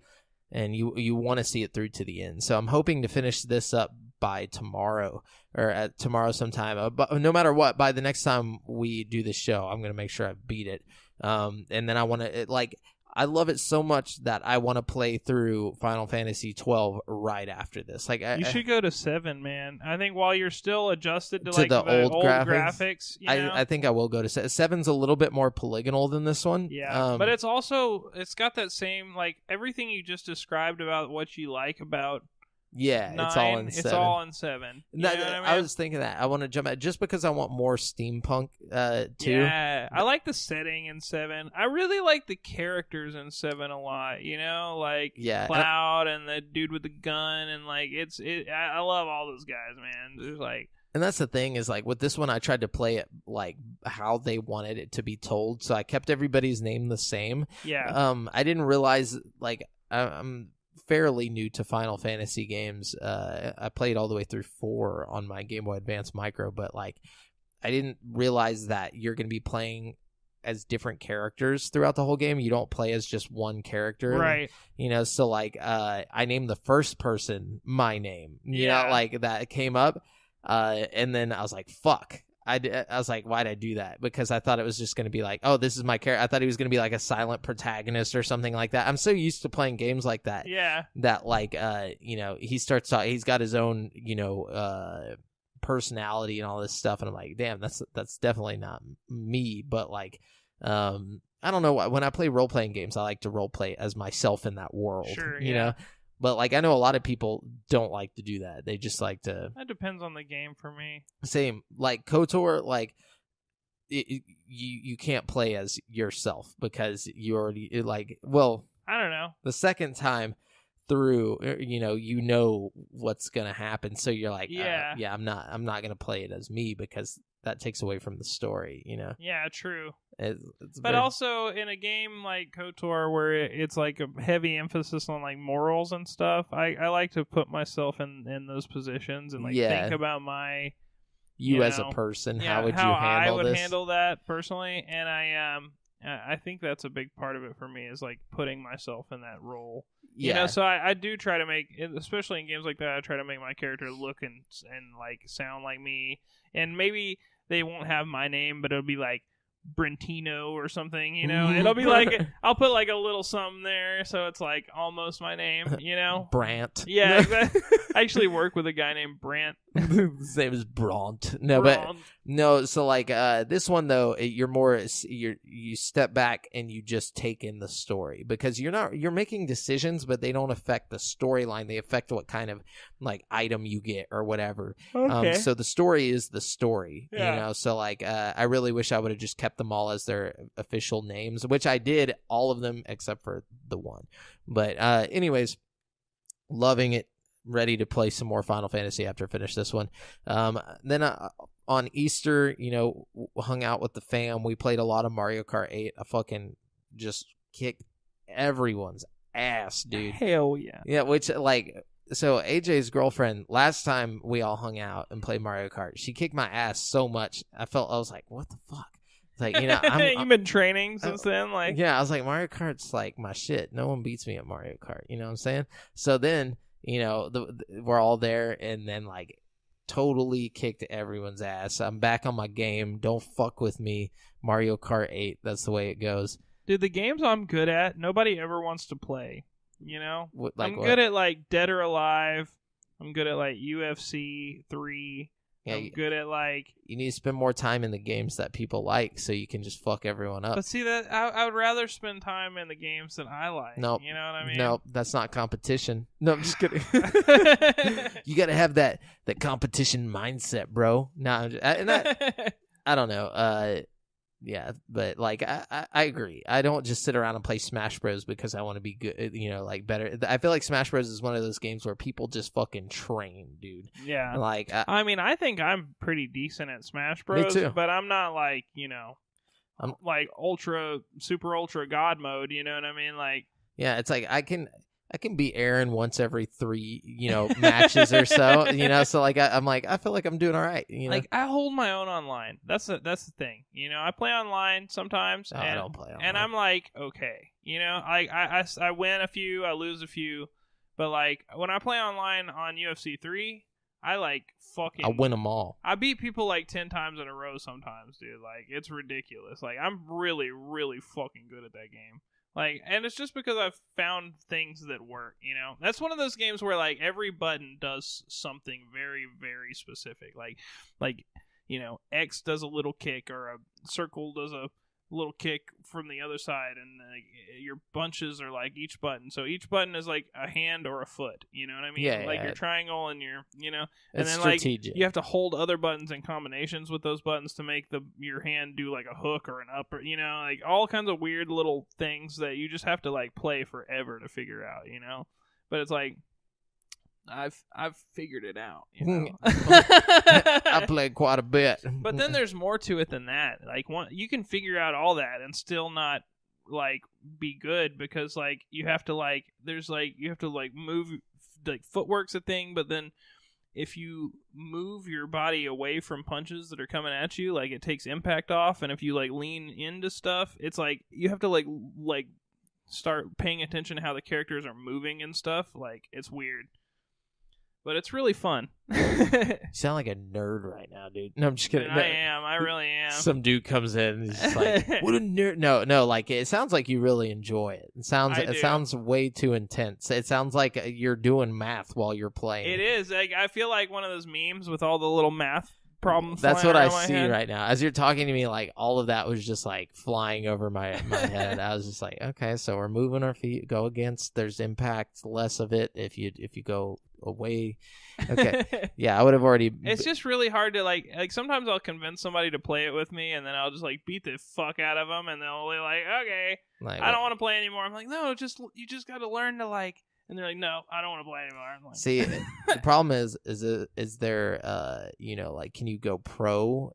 You know, like, can you be a pro gamer by playing Undisputed? No, probably not. No. I wish. Maybe you could. Maybe you in could the next one, stream though. it. People will watch you because you're so good. That's what a lot of people just watch people because they're good. You know what it reminds me of? Did you ever play the Fight Night games back in the day? Yeah, dude. It's made by the same like team of people who put together the Fight Night games, and it's like Yeah, they just try way to. It's like better a than sim. that even, It's but a simulation. Like, so good, dude. They did such a good job. And then outside of Mario Kart 8, I played Overcooked 2. Oh, fun! Played I almost a lot bought of- that. That was on sale for. It's like $20 off on the Switch store right now. Yeah, don't buy that if you want to play it by yourself. It's not a game to play Good by yourself. multiplayer game. It's only I good need for single player multiplayer. games, man, because like I've got fun multiplayer games. I just don't have anybody to fucking play with. You know Exactly. what I mean? Like It's a depressing world. We it live in. really is. It's like if the Switch would have came out when we were kids, dude. Oh man. I know. Now as adults, it's like, what do we do? You know, they're like multiplayer. It's like, what? I don't have friends. No, and that Super Smash Bros. Played some of that. Didn't play with the level builder though, but I did play as Piranha Plant and figured. You know, Oh, cool. First time. Cool. Pretty cool. neat. Pretty Piranha neat. Plant's pretty good. You gotta like learn how to do that like falling thing where it like shoots out. you Yeah. know? It was an awkward filling character to me, but it A wasn't little weird. bad. Yeah. Not terrible. I want to play as Joker. I don't know. Oh yeah. I'm just a little too broke, even though it's only like $5. Is it really? I thought you had to buy like the pass. No, or you something. can buy each like part of the pass individually if you want. It's just a little more expensive if you were to do them one by one. Oh. You know what I mean? 5's not bad then. Yeah. Anyways, that's all of the games we've been playing, guys. Let us know what you've been currently playing in the Facebook group at facebook.com/group/GameSpeak podcast. Now we're going to jump into the topic of the show. This week, it's our top 10 SNES games. Super Nintendo Entertainment System. Yes. That's the system. The system. I don't know if you were trying to like reference like assist or what. No, I was just okay. I thought doing some S's. thought you were being punny. The SNES. Anyways, so let's jump in. Where do you want to say? Let's start with number 10. That makes most sense, right? Yeah, You yeah. know? And keep in mind, guys, this is not by any means the definitive, best ever. This is our opinion. Yeah, our so top 10. Take it with a grain of salt here. Give us your own top 10 if you think yours is better. Let us know. Number 10, you started off first last time. I'll start off first this time. All We'll right. just go back and forth Yeah, each episode. we'll hit it up. Okay, so number 10 for me is NBA Jam. Spent Okay. quite a bit of time in That this was game. the game, bro. It I was. forgot about NBA Jam being on SNES. That was a great game. It looked good, too, for the time, and it was It's a blast. a lot dude. of fun, I mean, all of those, like, old school Midway sports games were fucking a blast, but Yeah, and it was made by Acclaim or Midway. I think it was Midway, and if it wasn't Midway, It was Acclaim. it was eventually Midway, but it's Yeah. the same kind of the arcade was Midway, and I think Yeah. on the SNES it was Acclaim Yeah. because I remember the lizard at the beginning spinning the ball. Like, Oh yeah. that's the only reason I remember Acclaim. But anyways, yeah, it was a fun game, great for multiplayer. It's just like an arcade basketball game. Everybody remembers NBA Jam. I don't even really got to talk about it. No, you know? not at all. And I don't know. It's a good game. Good game. Yeah. So my number 10 is one that's probably a lot higher on most people's lists, and it's not so low on my list because it's a bad game. It's just one game that it's like it made it on the list. So give it credit where credit's due. Mario World 2 Yoshi's Island. Damn. I know. Yeah, what a bunk level to put it on, dude. It's a good game, man. It's a really good game. It's a great game. We just get no. I don't know. I think the reason I put it so low is because, like, spoiler alert.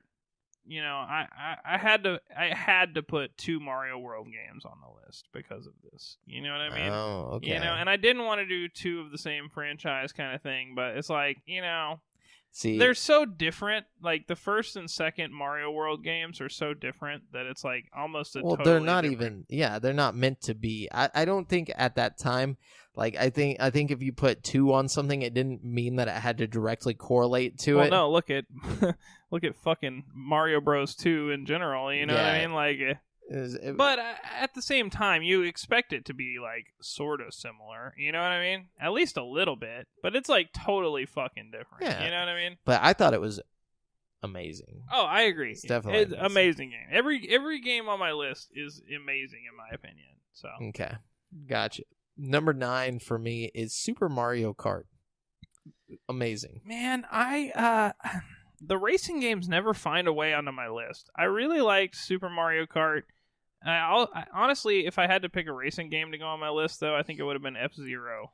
See, I really fucking love F-Zero. F-Zero is cool and all, but when I was a kid, Mario Kart was the shit, dude. Mario Super Kart's Mario little power-ups, I think, maybe gave it a slight edge in fun. I don't know, but it's like, I don't know. I just cared more about the characters. I liked the fact that, like you could play with your friends, which F-Zero was only single player. Like Mario Kart was more like I could play with people. It had battle mode.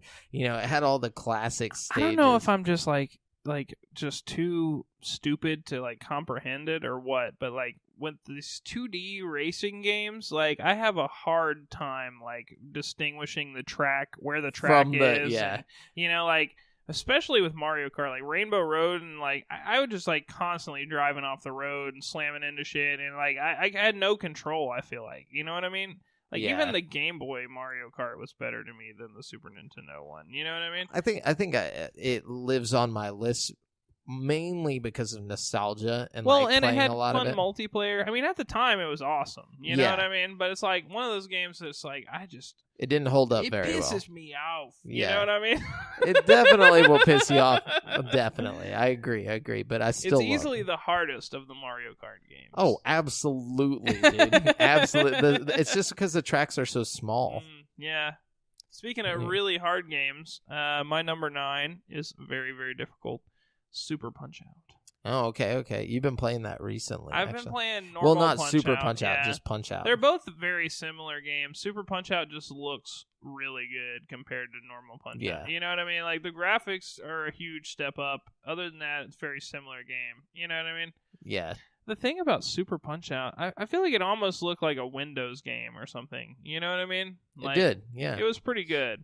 It had like a cool little, like the whole idea of the game is pretty great. Yeah. Yeah. And like, I don't know, like you got to learn the timing and the reflexes. There's so much to it, you know? Like if you wanted to become a master, you had to like get it all down. It was the undisputed of its day. It really was. Like...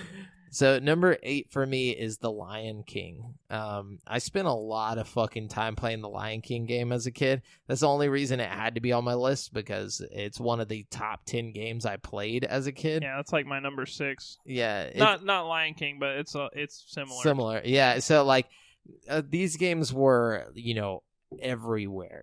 Like there were so many Disney licensed games on the SNES. It's ridiculous. Well, to be fair, The Lion King was also a very good game. It was a good game. It was hard as fuck. It was hard as fuck. It was kind of in the same vein as like Battletoads or something. Like it was really well produced, but it was just like it's once you get to the part with the song where it's like, I wanna be your mighty king, and you're like jumping on the giraffe heads. Yeah. That shit was fucking impossible. Very hard. Impossible. And then the one time that you do get through it, you just fucking die 2 seconds later. But at least you have that music playing in the background. Such a good game. Such good memories. It felt good, played good. It was just really hard. It was the Dark Souls of Disney games. Anyways, what do you got for number 8? So my number 8 is one that I know is more than likely going to be on your list, so we don't have to talk about it. We can. It's so low on my list because I didn't really play it as a kid. It's so good it has to be mentioned. You know what I mean? Okay. And that is Chrono Trigger. You know what I mean? And again, it's probably technically the number 1 game. You know what I mean? But I didn't have enough time with it to like personally put it on my number 1 slot. You know what I mean? Like that being said, I acknowledge that it's one of the GOAT games ever. You know what I mean? Like, and therefore deserves a spot on my list. So yeah, it's one of those games that I didn't actually play on my SNES until I was much older. and I went back and was collecting old games and stuff. Probably appreciated it more as an adult anyway. Exactly. Dude, it's so good. It's a Square game, like back in the day, Square was fucking killing it, dude, around on the SNES, the PlayStation, all around that area, they were just doing hit shit. Especially on the SNES. They really had some gems on the SNES. Oh, yeah. But this game was great. I love the aesthetic. It was very Dragon Ball Z. I think the artist from Dragon Ball Z actually did most of the art on the game. That's cool. So it's beautiful. It's got a time travel story. Obviously, Chrono Trigger. I love that. I love me a good time travel story, man. I went through a phase where I was just looking up time travel stuff and watching everything related to time travel. I was like obsessed with it for a while. It happens, man. It happens. I have like 4 different really good time travel themed animes you can watch if you're ever interested. They're like really good. Is one Steins Gate? One is Steins Gate, actually. Yeah, just fantastic show. I need to get into some Mo animes. Steins Gate's kind of hard to get into, but man, it's so fucking good. So fucking good. Okay, I trust you on that. I think it's on Netflix, right? I'm gonna have to check that out. I'm not sure about that. It's definitely on Hulu. Okay, yeah, I got both. That's one of the best shows I've ever watched, man. Like, just because, like the way the plot, like, just it's so good. You just got to give it a while to like get good. You know what I mean? It's got to get good, dude. I'll see. I'll look into it. I'll see. Maybe next week I'll be able to talk about it a little bit. But yeah, so Chrono Trigger is great. And you put it at number 8. Yeah. So my number 7 is Killer Instinct. Did you already do your number 8? Didn't you start it out? Yeah, I did Lion King. Oh, okay. I'm tripping. Sorry. Yeah, my number 7, Killer Instinct. Yeah. It's by Rare. Rare was also a beast hit maker back in the day. Actually, I believe Chris Seaver worked on this one as well a little bit. I don't know what he did on it, but I know he worked on it. Combo Breaker! That's just the whole... It's a really fun game. When I was a kid, I was obsessed with the raptor. Ripto. Riptor? Riptor. Was it Riptor? Yeah, Riptor. And then what's the skeleton's name again? I forgot. No, I want to say Skeletor, but that's No. not right. They can't all just be or something. It's something stupid. It's something that sounds like very phallic. Oh man, I can't remember. I know there was Glacius, and I know there was Cinder, and there was Riptor, and there was. The skeleton guy's name. Hold on, I'm Matt looking. always used to whoop my ass with that skeleton guy, man. He was so good. Oh, I'm looking him up right now. This is a game that still holds up really well too. Like I can still go play Killer Instinct and have a good time. It wasn't phallic. It's more like just a What is it? spinal. It sounds spinal. That's It just sounds right. like anal, which I'm pretty sure they did on purpose because it is rare, and they like to make big, dirty jokes back in the day. But yeah, that was a great game, really fun. Honestly, I think that's the only game that gave my number 7 a run for its money, which was Mortal Kombat 2. Oh shit! Yeah, Mortal Kombat 2 was great though. Mortal Kombat 2 was great. Also, Mortal Kombat 3 Ultimate Edition was really great. It was kind of hard for me to decide which one I like more. But ultimately, I went with Mortal Kombat 2 just because it was the more complete game at launch. And the first one was all right, but it didn't have Raiden. Well, the first one was good, but I didn't choose the first one because on Super Nintendo specifically, it was censored. No blood. They didn't have any blood, and also they took the fatalities and replaced them with finishing moves that were like less brutal. Yeah. You know what I mean? Yeah. So, I mean, don't get me wrong. I'm not like, gotta be gore, but it's like, I feel a little cheated because, like, you go play on Sega CD and Sub-Zero's like ripping people's heads off. You play on Super Nintendo and he's like freezing people and smashing the ice. You know what I mean? Yeah. I don't know. It's just like, I don't want the watered down version of the game. And Nintendo realized that with Mortal Kombat 2 and they were like, okay. Yeah, they knew they needed to man up, dude. But yeah, so number 6 for me is Teenage Mutant Ninja Turtles 4: Turtles in Time. Oh man, one of the best games. This is my favorite beat 'em up game ever made. Definitely the best beat 'em up. Yeah. I fucking love this game. I love it so much. Me too. I never beat it as a kid. We always played it. Oh dude, always. I beat this game like 15 times, dude. Really? Like, dead serious. Because, like, okay, it was a really fun co-op game, and I had a lot of, like, people to play Nintendo with as a kid, you know, sisters and cousins and shit, and everybody wanted to play it because it was fucking fire. Yeah, dude. You know what I mean? And we were always, like, playing fucking co-op. Oh, man, it was so much fun, dude. Everybody could sit there and play, you know what I mean? It was like, you can pick all of the Ninja Turtles. They all had their own little skills, the power-ups. All the boss fights were like iconic Ninja Turtles characters. It was so sick, dude. Yeah, it was a legit game, but I actually went back and played the arcade version at Game Preserve. Me and my brother, and I believe it was Kenny and Aaron, we played through the entire game in like 15 minutes. Yeah, I was going to say, the game itself isn't very long. It's very short. Well, you have to, like, if you don't have, like, a way you can just, you know, keep playing. Also, the arcade version isn't as good as the home console version. No, it's definitely not. I definitely playing it on the arcade. There's, like, missing levels and stuff in the arcade version, I think. But really? I think so. I could be wrong. But, like, I know that it's a little bit more detailed and stuff, at least in the home version. You know what I mean?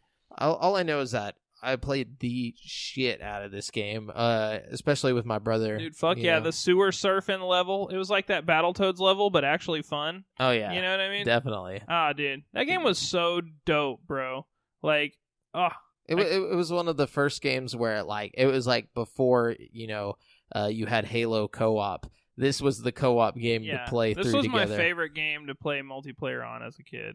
Definitely. Without a doubt. What's your number 6? So my number 6 is one that, again, it's not the most technically great game ever, but it's got a special place in my heart just because I played it a lot as a kid and I really like it. It's the Animaniacs game. Oh, shit, dude. The Warner Brothers Animaniacs game. It was really well animated, and they had the music from the Animaniacs cartoon, and, like, the whole game was you, like, going through the Warner Brothers sets, and, like, so you'd, like, be in, like, a horror movie set, and, like, the whole, like, level was themed to, like, horror shit, or you'd be in, like, an action movie, and there'd be, like, war shit going on, you know? Oh, yeah, dude. It was awesome, and, like, the whole time you had the, like, dun, dun, dun, Animaniacs song playing in the background. I mean, not the whole time, that would get annoying, but... Your brain is, like, fries. But it was, like, it was just really cool, and there was lots of, like, fun secrets and shit, and it looked really good on the console. I don't know. I really have a soft spot for that game. I do, too. I forgot all about it, too. My number 5 is The Legend of Zelda: A Link to the Past. This one also speaks my number for itself. Yeah, it's a classic, you know. I honestly didn't spend as much time in this game as most other Zelda games, but I mean, I remember playing it as a kid. This is probably my number 1. Well, no, wait, just kidding. Link's Awakening. Yeah, Link's Awakening is dope. But... Yeah, sorry, I get them mixed up. But Link to the Past was also really good. It's where they I feel like it's where they kind of perfected the top-down Zelda formula. Yeah, you know definitely. what I mean? Because, like, don't get me wrong, Zelda 1 was pretty good, and I think it was a little more like what we're dealing with in A Link to the Past, you know? But, I don't know, I just don't think they found their groove, really, until then, because, like, that formula from Link to a Past shows up in all the top-down games. You know yeah, I mean? yeah. Like even like the modern like DS ones that are like top. Well, down, that one's the sequel to this. Link Between Worlds is the sequel to A Link to the Past. Oh, that's cool. Yeah, that's why it looked so much alike. But even like Minish Cap and like you know the ones that are just you know. Yeah. No, they're definitely. all kind of like that, you know. Yep, and it was just like it was pretty. It was Zelda, and it was, you know, you can't not put Zelda on the top 10. I remember playing a lot of it. I didn't really understand too much of it as a kid, but I knew what I was. It was like one of those games where like you kind of got a grasp of it. Yeah, like, it had a better story than the other Zelda games. I feel like a little bit. You know what I mean? Yeah, they gave you more of a reason to like why you're doing shit. You know what I mean? Exactly. Yeah. So my number 4 is where you messed up. Super Mario All-Stars with Super Mario World included. Oh shit! So I just fucked up the whole you list. did I got them fuck up all in there. So okay, I'll just tell you now. My 4 is Super Mario World. So Yeah, it's, I guess I should have put All Stars because I didn't even think about that. It's got everything. Yeah, it's got everything. It's got in everything. One. Yeah, including Super Mario World. If you get the one that has Super Mario World, and it's got like the lost levels and shit too, right? Yeah, which was the first time anybody had ever been able to play the lost levels. In so America. It was like exclusive content. You know what I mean? It was so dope. Pretty dope. Mario standing there is like magician hat, slanging stars, dude. Yeah. God. But dang. yeah, so that I mean, it's Mario. What else do you have to say? Like, and I feel like Mario was like one of those games that I've played through so many times that like I could show you where every secret is. I could show you, like how to. It doesn't matter which one you show me or which game you want me to play. I'll show you the warp tunnels. I'll show you the whistles. I'll show you the fucking, like the hidden forest area to get to the star, like world. I'll do it all. Yeah. I'll fucking do it all, dude. Right here, right now. Anyways, so, so that's our number 4. Yeah. Number 3 is Chrono Trigger for me. We already talked about it. Yeah. Fair enough. Number 3. What's your number 3?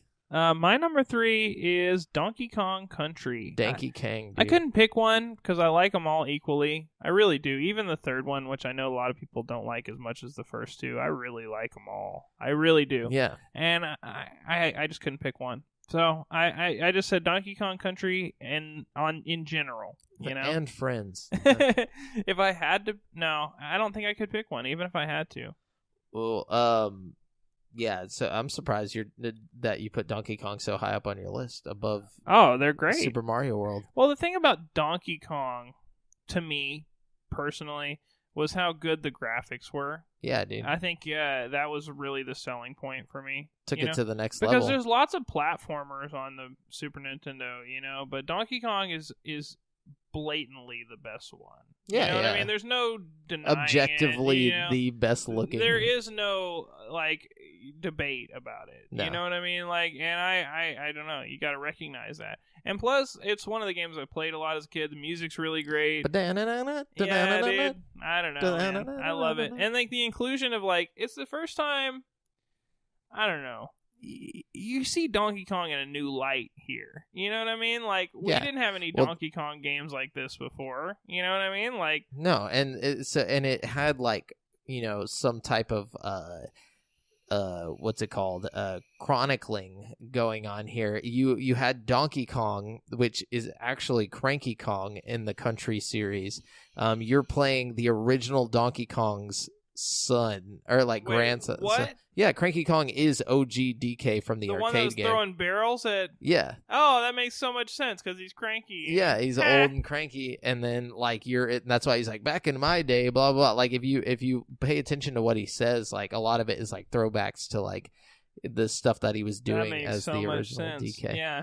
Yeah, and so I believe you're his grandson. I'm not sure. Something like that, yeah. But because there's also Hugh and DK Diddy Jr. are his grandchildren, right? Yeah. Isn't Diddy your brother, technically? Or no, Diddy... I don't know who Diddy is, but I know that I know that Donkey Kong Jr. is Cranky Kong's son, and you're DK Jr.'s son. So it's there's a bunch of story shit in there. It's pretty great. And but anyways, Donkey Kong Country is one of the greatest games of all time. Absolutely. In my opinion. Especially at least the greatest platformer of all time. One of the greatest Just like Turtles in Time is probably the best beat 'em up. Oh yeah. Definitely. Donkey Kong is probably the best platformer. Or at least 2D side scrolling platform. To me. I think so. But yeah, number 2 for me is Super Mario World 2 Yoshi's Island. This game is just a hammer full of nostalgia to my temple.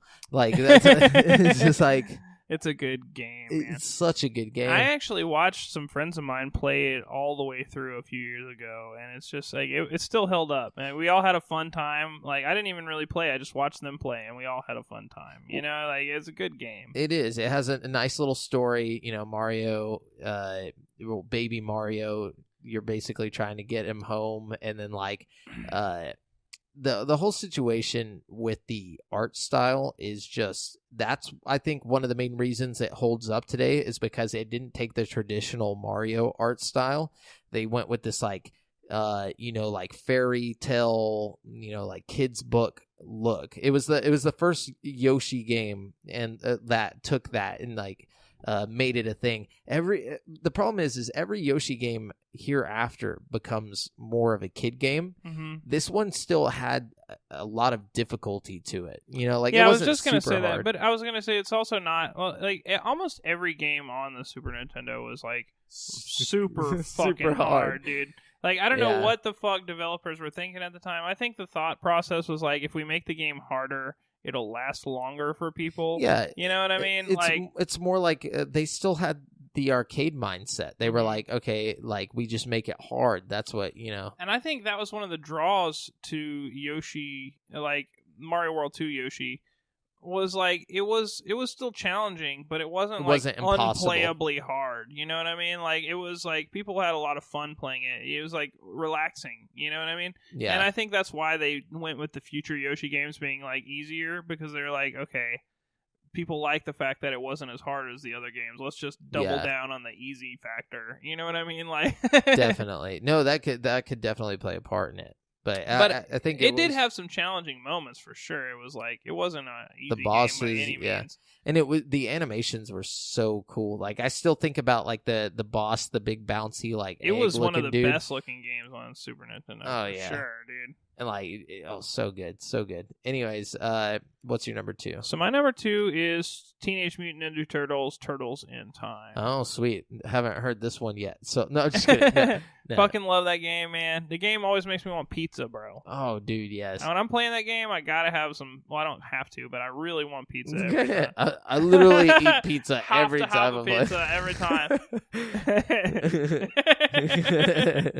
Anyways, so number 1 for me is one we've also heard as well, which is Donkey Kong Country. If you've ever listened to any episode ever of our podcast, my undying love for Donkey Kong Country and basically Rare in general. But one game that we wouldn't have gotten, well, there's a lot of games we wouldn't have gotten without Donkey Kong Country, but one that is on the SNES is Super Mario RPG, which that game, the only reason they could do the art style that they did, the isometric art style, was because of Donkey Kong Country. They use the exact same engine, actually. So it's pretty cool to know about that, to think about that, like, absolutely, just like in the time. Man, I just wish I could go back as like a fly on the wall and just watch these people make these games. Like, what was their mindset like? What was their humor? How did they talk back then? And like, they didn't know about all this technology we have now. They were the ones that were like setting the future for gaming. Yeah, it's funny that you should say that. I actually saw this thing while I was making my list, and they were talking about Star Fox, the SNES Star Fox game, which, I mean, it's a great game. It didn't make my list, unfortunately, but they have some really cool tech in it. Like, oh yeah, of course. They had like a little chip in the game that made the 3D stuff possible. There's like little technology and shit like that you're talking. You know what I mean? Like, it's wild that they could even like comprehend to do that. You know what I mean? It's like so cool. Like, oh, we'll put a little thing in the cartridge to make this 3D technology possible. Like, what?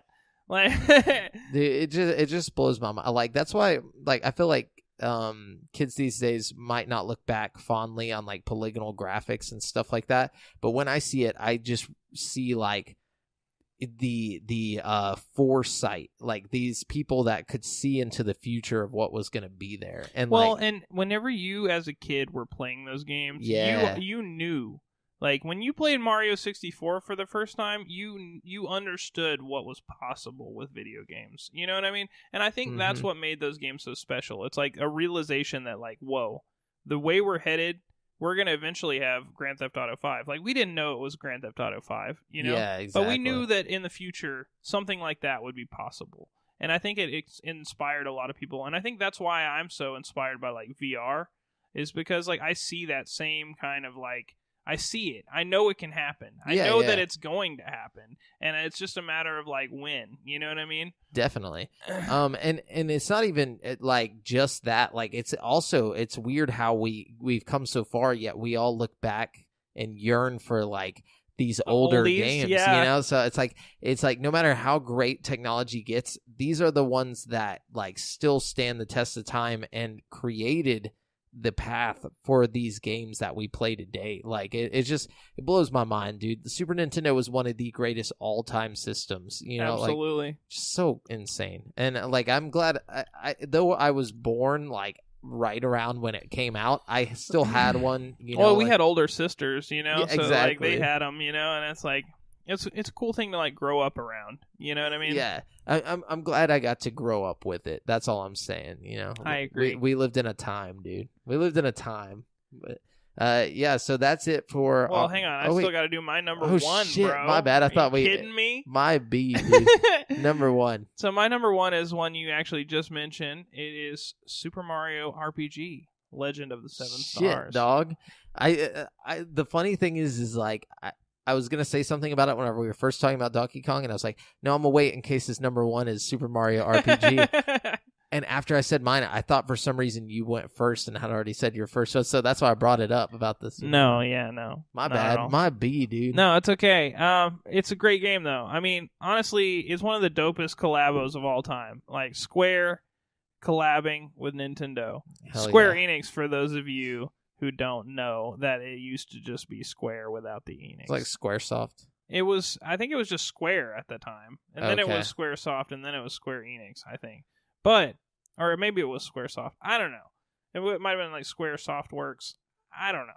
But they did all kinds of different names until they landed on Square Enix. But regardless, this was, in my opinion, the fucking crown jewel. Fuck Final Fantasy. No, I'm just kidding. Final Fantasy is great and all.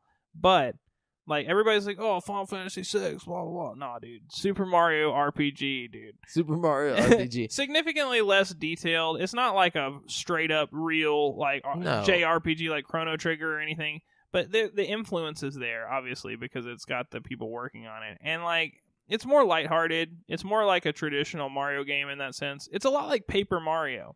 Like, anybody who played Paper Mario, Thousand Year Door, or anything like that. The reason why we have Paper Mario is because of this. Because after Square went to Sony, like they kind of like lost their ties to Nintendo, but Nintendo wanted to keep making the RPG the RPG series. But they couldn't keep the RPG name, so they changed it to Paper Mario and changed the aesthetic. I'm glad they did, because the Paper Mario games were really good too. But the old ones were, yeah. Well, I don't know. I mean, I haven't played, you know, the newer ones, I guess, but the ones I've played have all been really good. Like up to the GameCube one. I think that's the last one I played was on the GameCube. Yeah. And that one was great. But Super Mario RPG was fucking amazing. I mean, I don't know why, but I just really loved it. I had so much fun playing it. Like, it was the first one that looked kind of 3D. The first Mario game that looked kind of 3D. True. So you see Mario in like this form that you've never seen him before. Yeah. And then there's like all these references and like little like Easter eggs, like where you see Link like sleeping at the inn. You know, like in the bed. Oh, yeah. And it's like... The turn-based combat was a really fun twist for the Mario world, too. You know what I mean? Dude. It was a different... it was fun to have a different style of game set in that universe. You know what I mean? I watched a thing on Super Mario RPG not too long ago, and they were talking about how the direction they went with, like, his weapons, like using a hammer and stuff like that. Yeah. They, at, like, the showing of the game, like, before it came out, they asked the audience that was there. It was like at like a conference, so like E3 type thing. They're like, what would you guys prefer to see? Mario with typical Mario stuff like a hammer, or Mario using swords and magic? And the crowd, like, you know, cheered louder for the hammer. So that's the way they went, was like more traditional Mario, just because of that audience. Well, good. That would have been weird if Mario had like fucking fireballs and like Elder Scrolls swords and shit, and like they just went all like Mickey Mouse with it, you know. What if that is just like the direction they went, and like now we have like Mario Skyrim type games? Like that would be like some weird butterfly effect shit. Like it was all based on that one crowd at that conference. Like, you know, they didn't realize they changed like history right Well, dude, there. I don't know. I feel like a lot of that kind of shit still goes on. I feel like True. like feedback from people affecting game development is so prevalent now. You know what I mean? That's true. Like, we're in a world where your opinion directly affects everything that comes out. People just need to voice their opinions online or whatever, and you can actually make a difference in how your game that you're anticipating comes out. Yeah, just don't go attack anybody. Right? Or if you really want to get to the bottom of it, you can go get a beta, Like, the fact that we can do betas and stuff now is wild, Like, but that's why it's so interesting because they didn't have betas. They didn't have these things. So, like, their public outreach was to be at a conference and be like, hey, what do you guys think? It's like, we got the guy from who makes Final Fantasy right here. He's working on a new Mario game. Bet y'all didn't know that. They're like, holy shit. Yeah, I bet that blew people's fucking brains, bro. Final Fantasy with Mario? Like, what's that going to look like, Dude, oh man, I wish I could go back to like an E3 conference or like a video game conference back whenever I was actually like 6 or 7, bro. But as a teenager. I wish they would put some SNES games on the Switch. The But that's what I was talking about. They got all these third-party support games, but they don't have their own shit, which I think it's coming. Yeah, there's a method to the madness, bro. I think it's gonna be like, once they run out of decent Nintendo NES games, they're going to move on to SNES, I bet. Oh, yeah. Definitely. They have to. And then to GameCube. Or, to N64, then to GameCube. Actually, I would love to get Game Boy Advance games and Game Boy games. Advance would be amazing. Any kind of Game Boy. This is going to sound absolutely crazy, but there are a couple of decent games on Virtual Boy that they could put on there, too, that I think would be... The only way I could see that working is if it worked with the VR thing. Oh, dude, they could do it. They could do it. They really could. That's a great idea, man. To bring back that library that hasn't seen the light of day. I mean, why not? It would be. I don't think it would be very hard. No. Well, I don't know. I can't just be like, no, dude. No. It wouldn't be hard at all, bro. I'm totally easy as shit, dude. Whatever, dude. No, but so that's our top 10 list. Sorry, I cut you off short there, Brent. Yeah, well, you should. No, I'm just kidding. You motherfucker. It's all good, man. Yeah, so we're gonna jump on over to the People's Champ today. The People's Champ. And did you ever find out who the year's champ is, Brent? Yes, it's Sarah. Okay, Sarah. Congrats, Sarah. You're the bomb.com, the winner. I'm going to be sending you a message asking for some info so I can send you a shirt. Hey, congratulations, Sarah. Congrats on being the champion. But we're moving on, We're moving on to the new year, new me, new us. See who else wants to be the champ. So the new champ for this week and starting off this year is Michael Bolin. What's up, Michael? He says, VR seems to be a lot of shooters, sword fighting, and room escape sims. True. Is there any particular setting you would like to see in VR that offers interesting gameplay? I want an open-world Marvel superhero game of some kind, for example. That would be really cool. That would be cool. And one that you should keep your eye on, Michael, is that Iron Man game that's coming out pretty soon. I saw the trailer, and I was a little unimpressed by the trailer, but I have seen people online saying they've had hands-on time with the game, and that it is like a big open-world fucking Iron Man game, and you can like fly around and do shit, and like apparently it's really cool. Like, yeah, I've heard from what they showed was horrible looking. Yeah, it looks stupid as fuck from what I saw, but like from what I've heard, it's great. Respectable game people tell me, you know what I mean? It should be pretty good. Yeah, definitely. So keep your eye on that. That being said, there is another game that I personally think sucks, but everybody else seems to like it. Megaton Rainfall. I remember that. I hated it, bro. I fucking can't stand that game. You just like fly up. But everybody else fucking loves it, dude. So, that you might be into that. But is there a particular setting that I would like to see in VR that offers interesting gameplay? I want a game like Grand Theft Auto where I can get in and out of cars and like drive around a city. You know what I mean? Yeah, I think that even would if it's just like you can't commit crimes, but just that would be sick if you could, But I think it would be cool to have like a big sandbox game like that, like just a big old sandbox where I can just That'd go be around cool. a city and like do stuff, get in boats and like helicopters and cars. Like I think that would be awesome in VR. You know? Oh what I yeah, mean? I'm surprised that hasn't been done. Yeah. Yeah, I think for me, one that would be cool to see is somehow bring the platforming genre over, but not in a way that you're like not like Moss or anything, but more like you Like are to the the top. character. Yeah, they have a Yeah. game like that called To the Top where you like jumping from like thing to thing and you like grab onto stuff. It's really sweet. See, and that sounds cool to me. I want something like that, but I want a more Mario experience. So like, Okay, yeah, more, or not even Mario because you're not gonna be able to do fucking flips and shit. But I mean, like, maybe like something closer to like Spyro or something. You know, like where there's a lot of platforming, more collectible, more collectathon type shit going on. Just something fun to run around in, and almost like a Mushroom Kingdom type world, you know. Yeah. But yeah, That'd be really cool. jump into paintings and shit. That'd be dope. Dude. Oh, Just like, yeah. blah, blah, blah. Anyways, yeah. So Yeah, that's Thanks, all we Michael. got. Thanks, Michael. We appreciate you yeah, dude. asking questions, Yeah. getting answers. We need to get more questions, people. More questions, less problems Yeah. for the show. So send them our way to Facebook, Yeah, guys. or you can just like just hit us up on Facebook. You could just call us. No, shit. No, but anyway, so we're gonna wrap up the show with This Week in Gaming History. Brent? Yes. Another week in gaming history. This week, we're going back to April 27th of 2000 for the Nintendo 64. What genre? Adventure. Well, that's not okay. Action adventure. Action adventure. For Dungeons. Gyms. Rupees. My God, is it The Legend of Zelda? Yes. Majora's Mask? Yes. Okay. Yeah, okay. that's the one. That's Okay, the one. Cool. So April 22nd, though, 2007, for the DS, you'll never fucking guess And this what's the one. genre? It's adventure. Oh my God.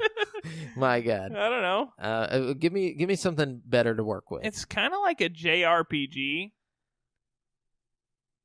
And it's 2007. I don't know. I mean, like, if I had to actually classify it, it's definitely like an RPG. Here we go. Who made it? Who? If I tell you who made it, it's gonna give it away. Is it a first party? It's Is it Nintendo made? It's I know that Nintendo had a hand in making it, yes, but I don't know that Nintendo didn't like directly make it. They just like it's very complicated actually. That's a tough question. Oh my God. You know what is it?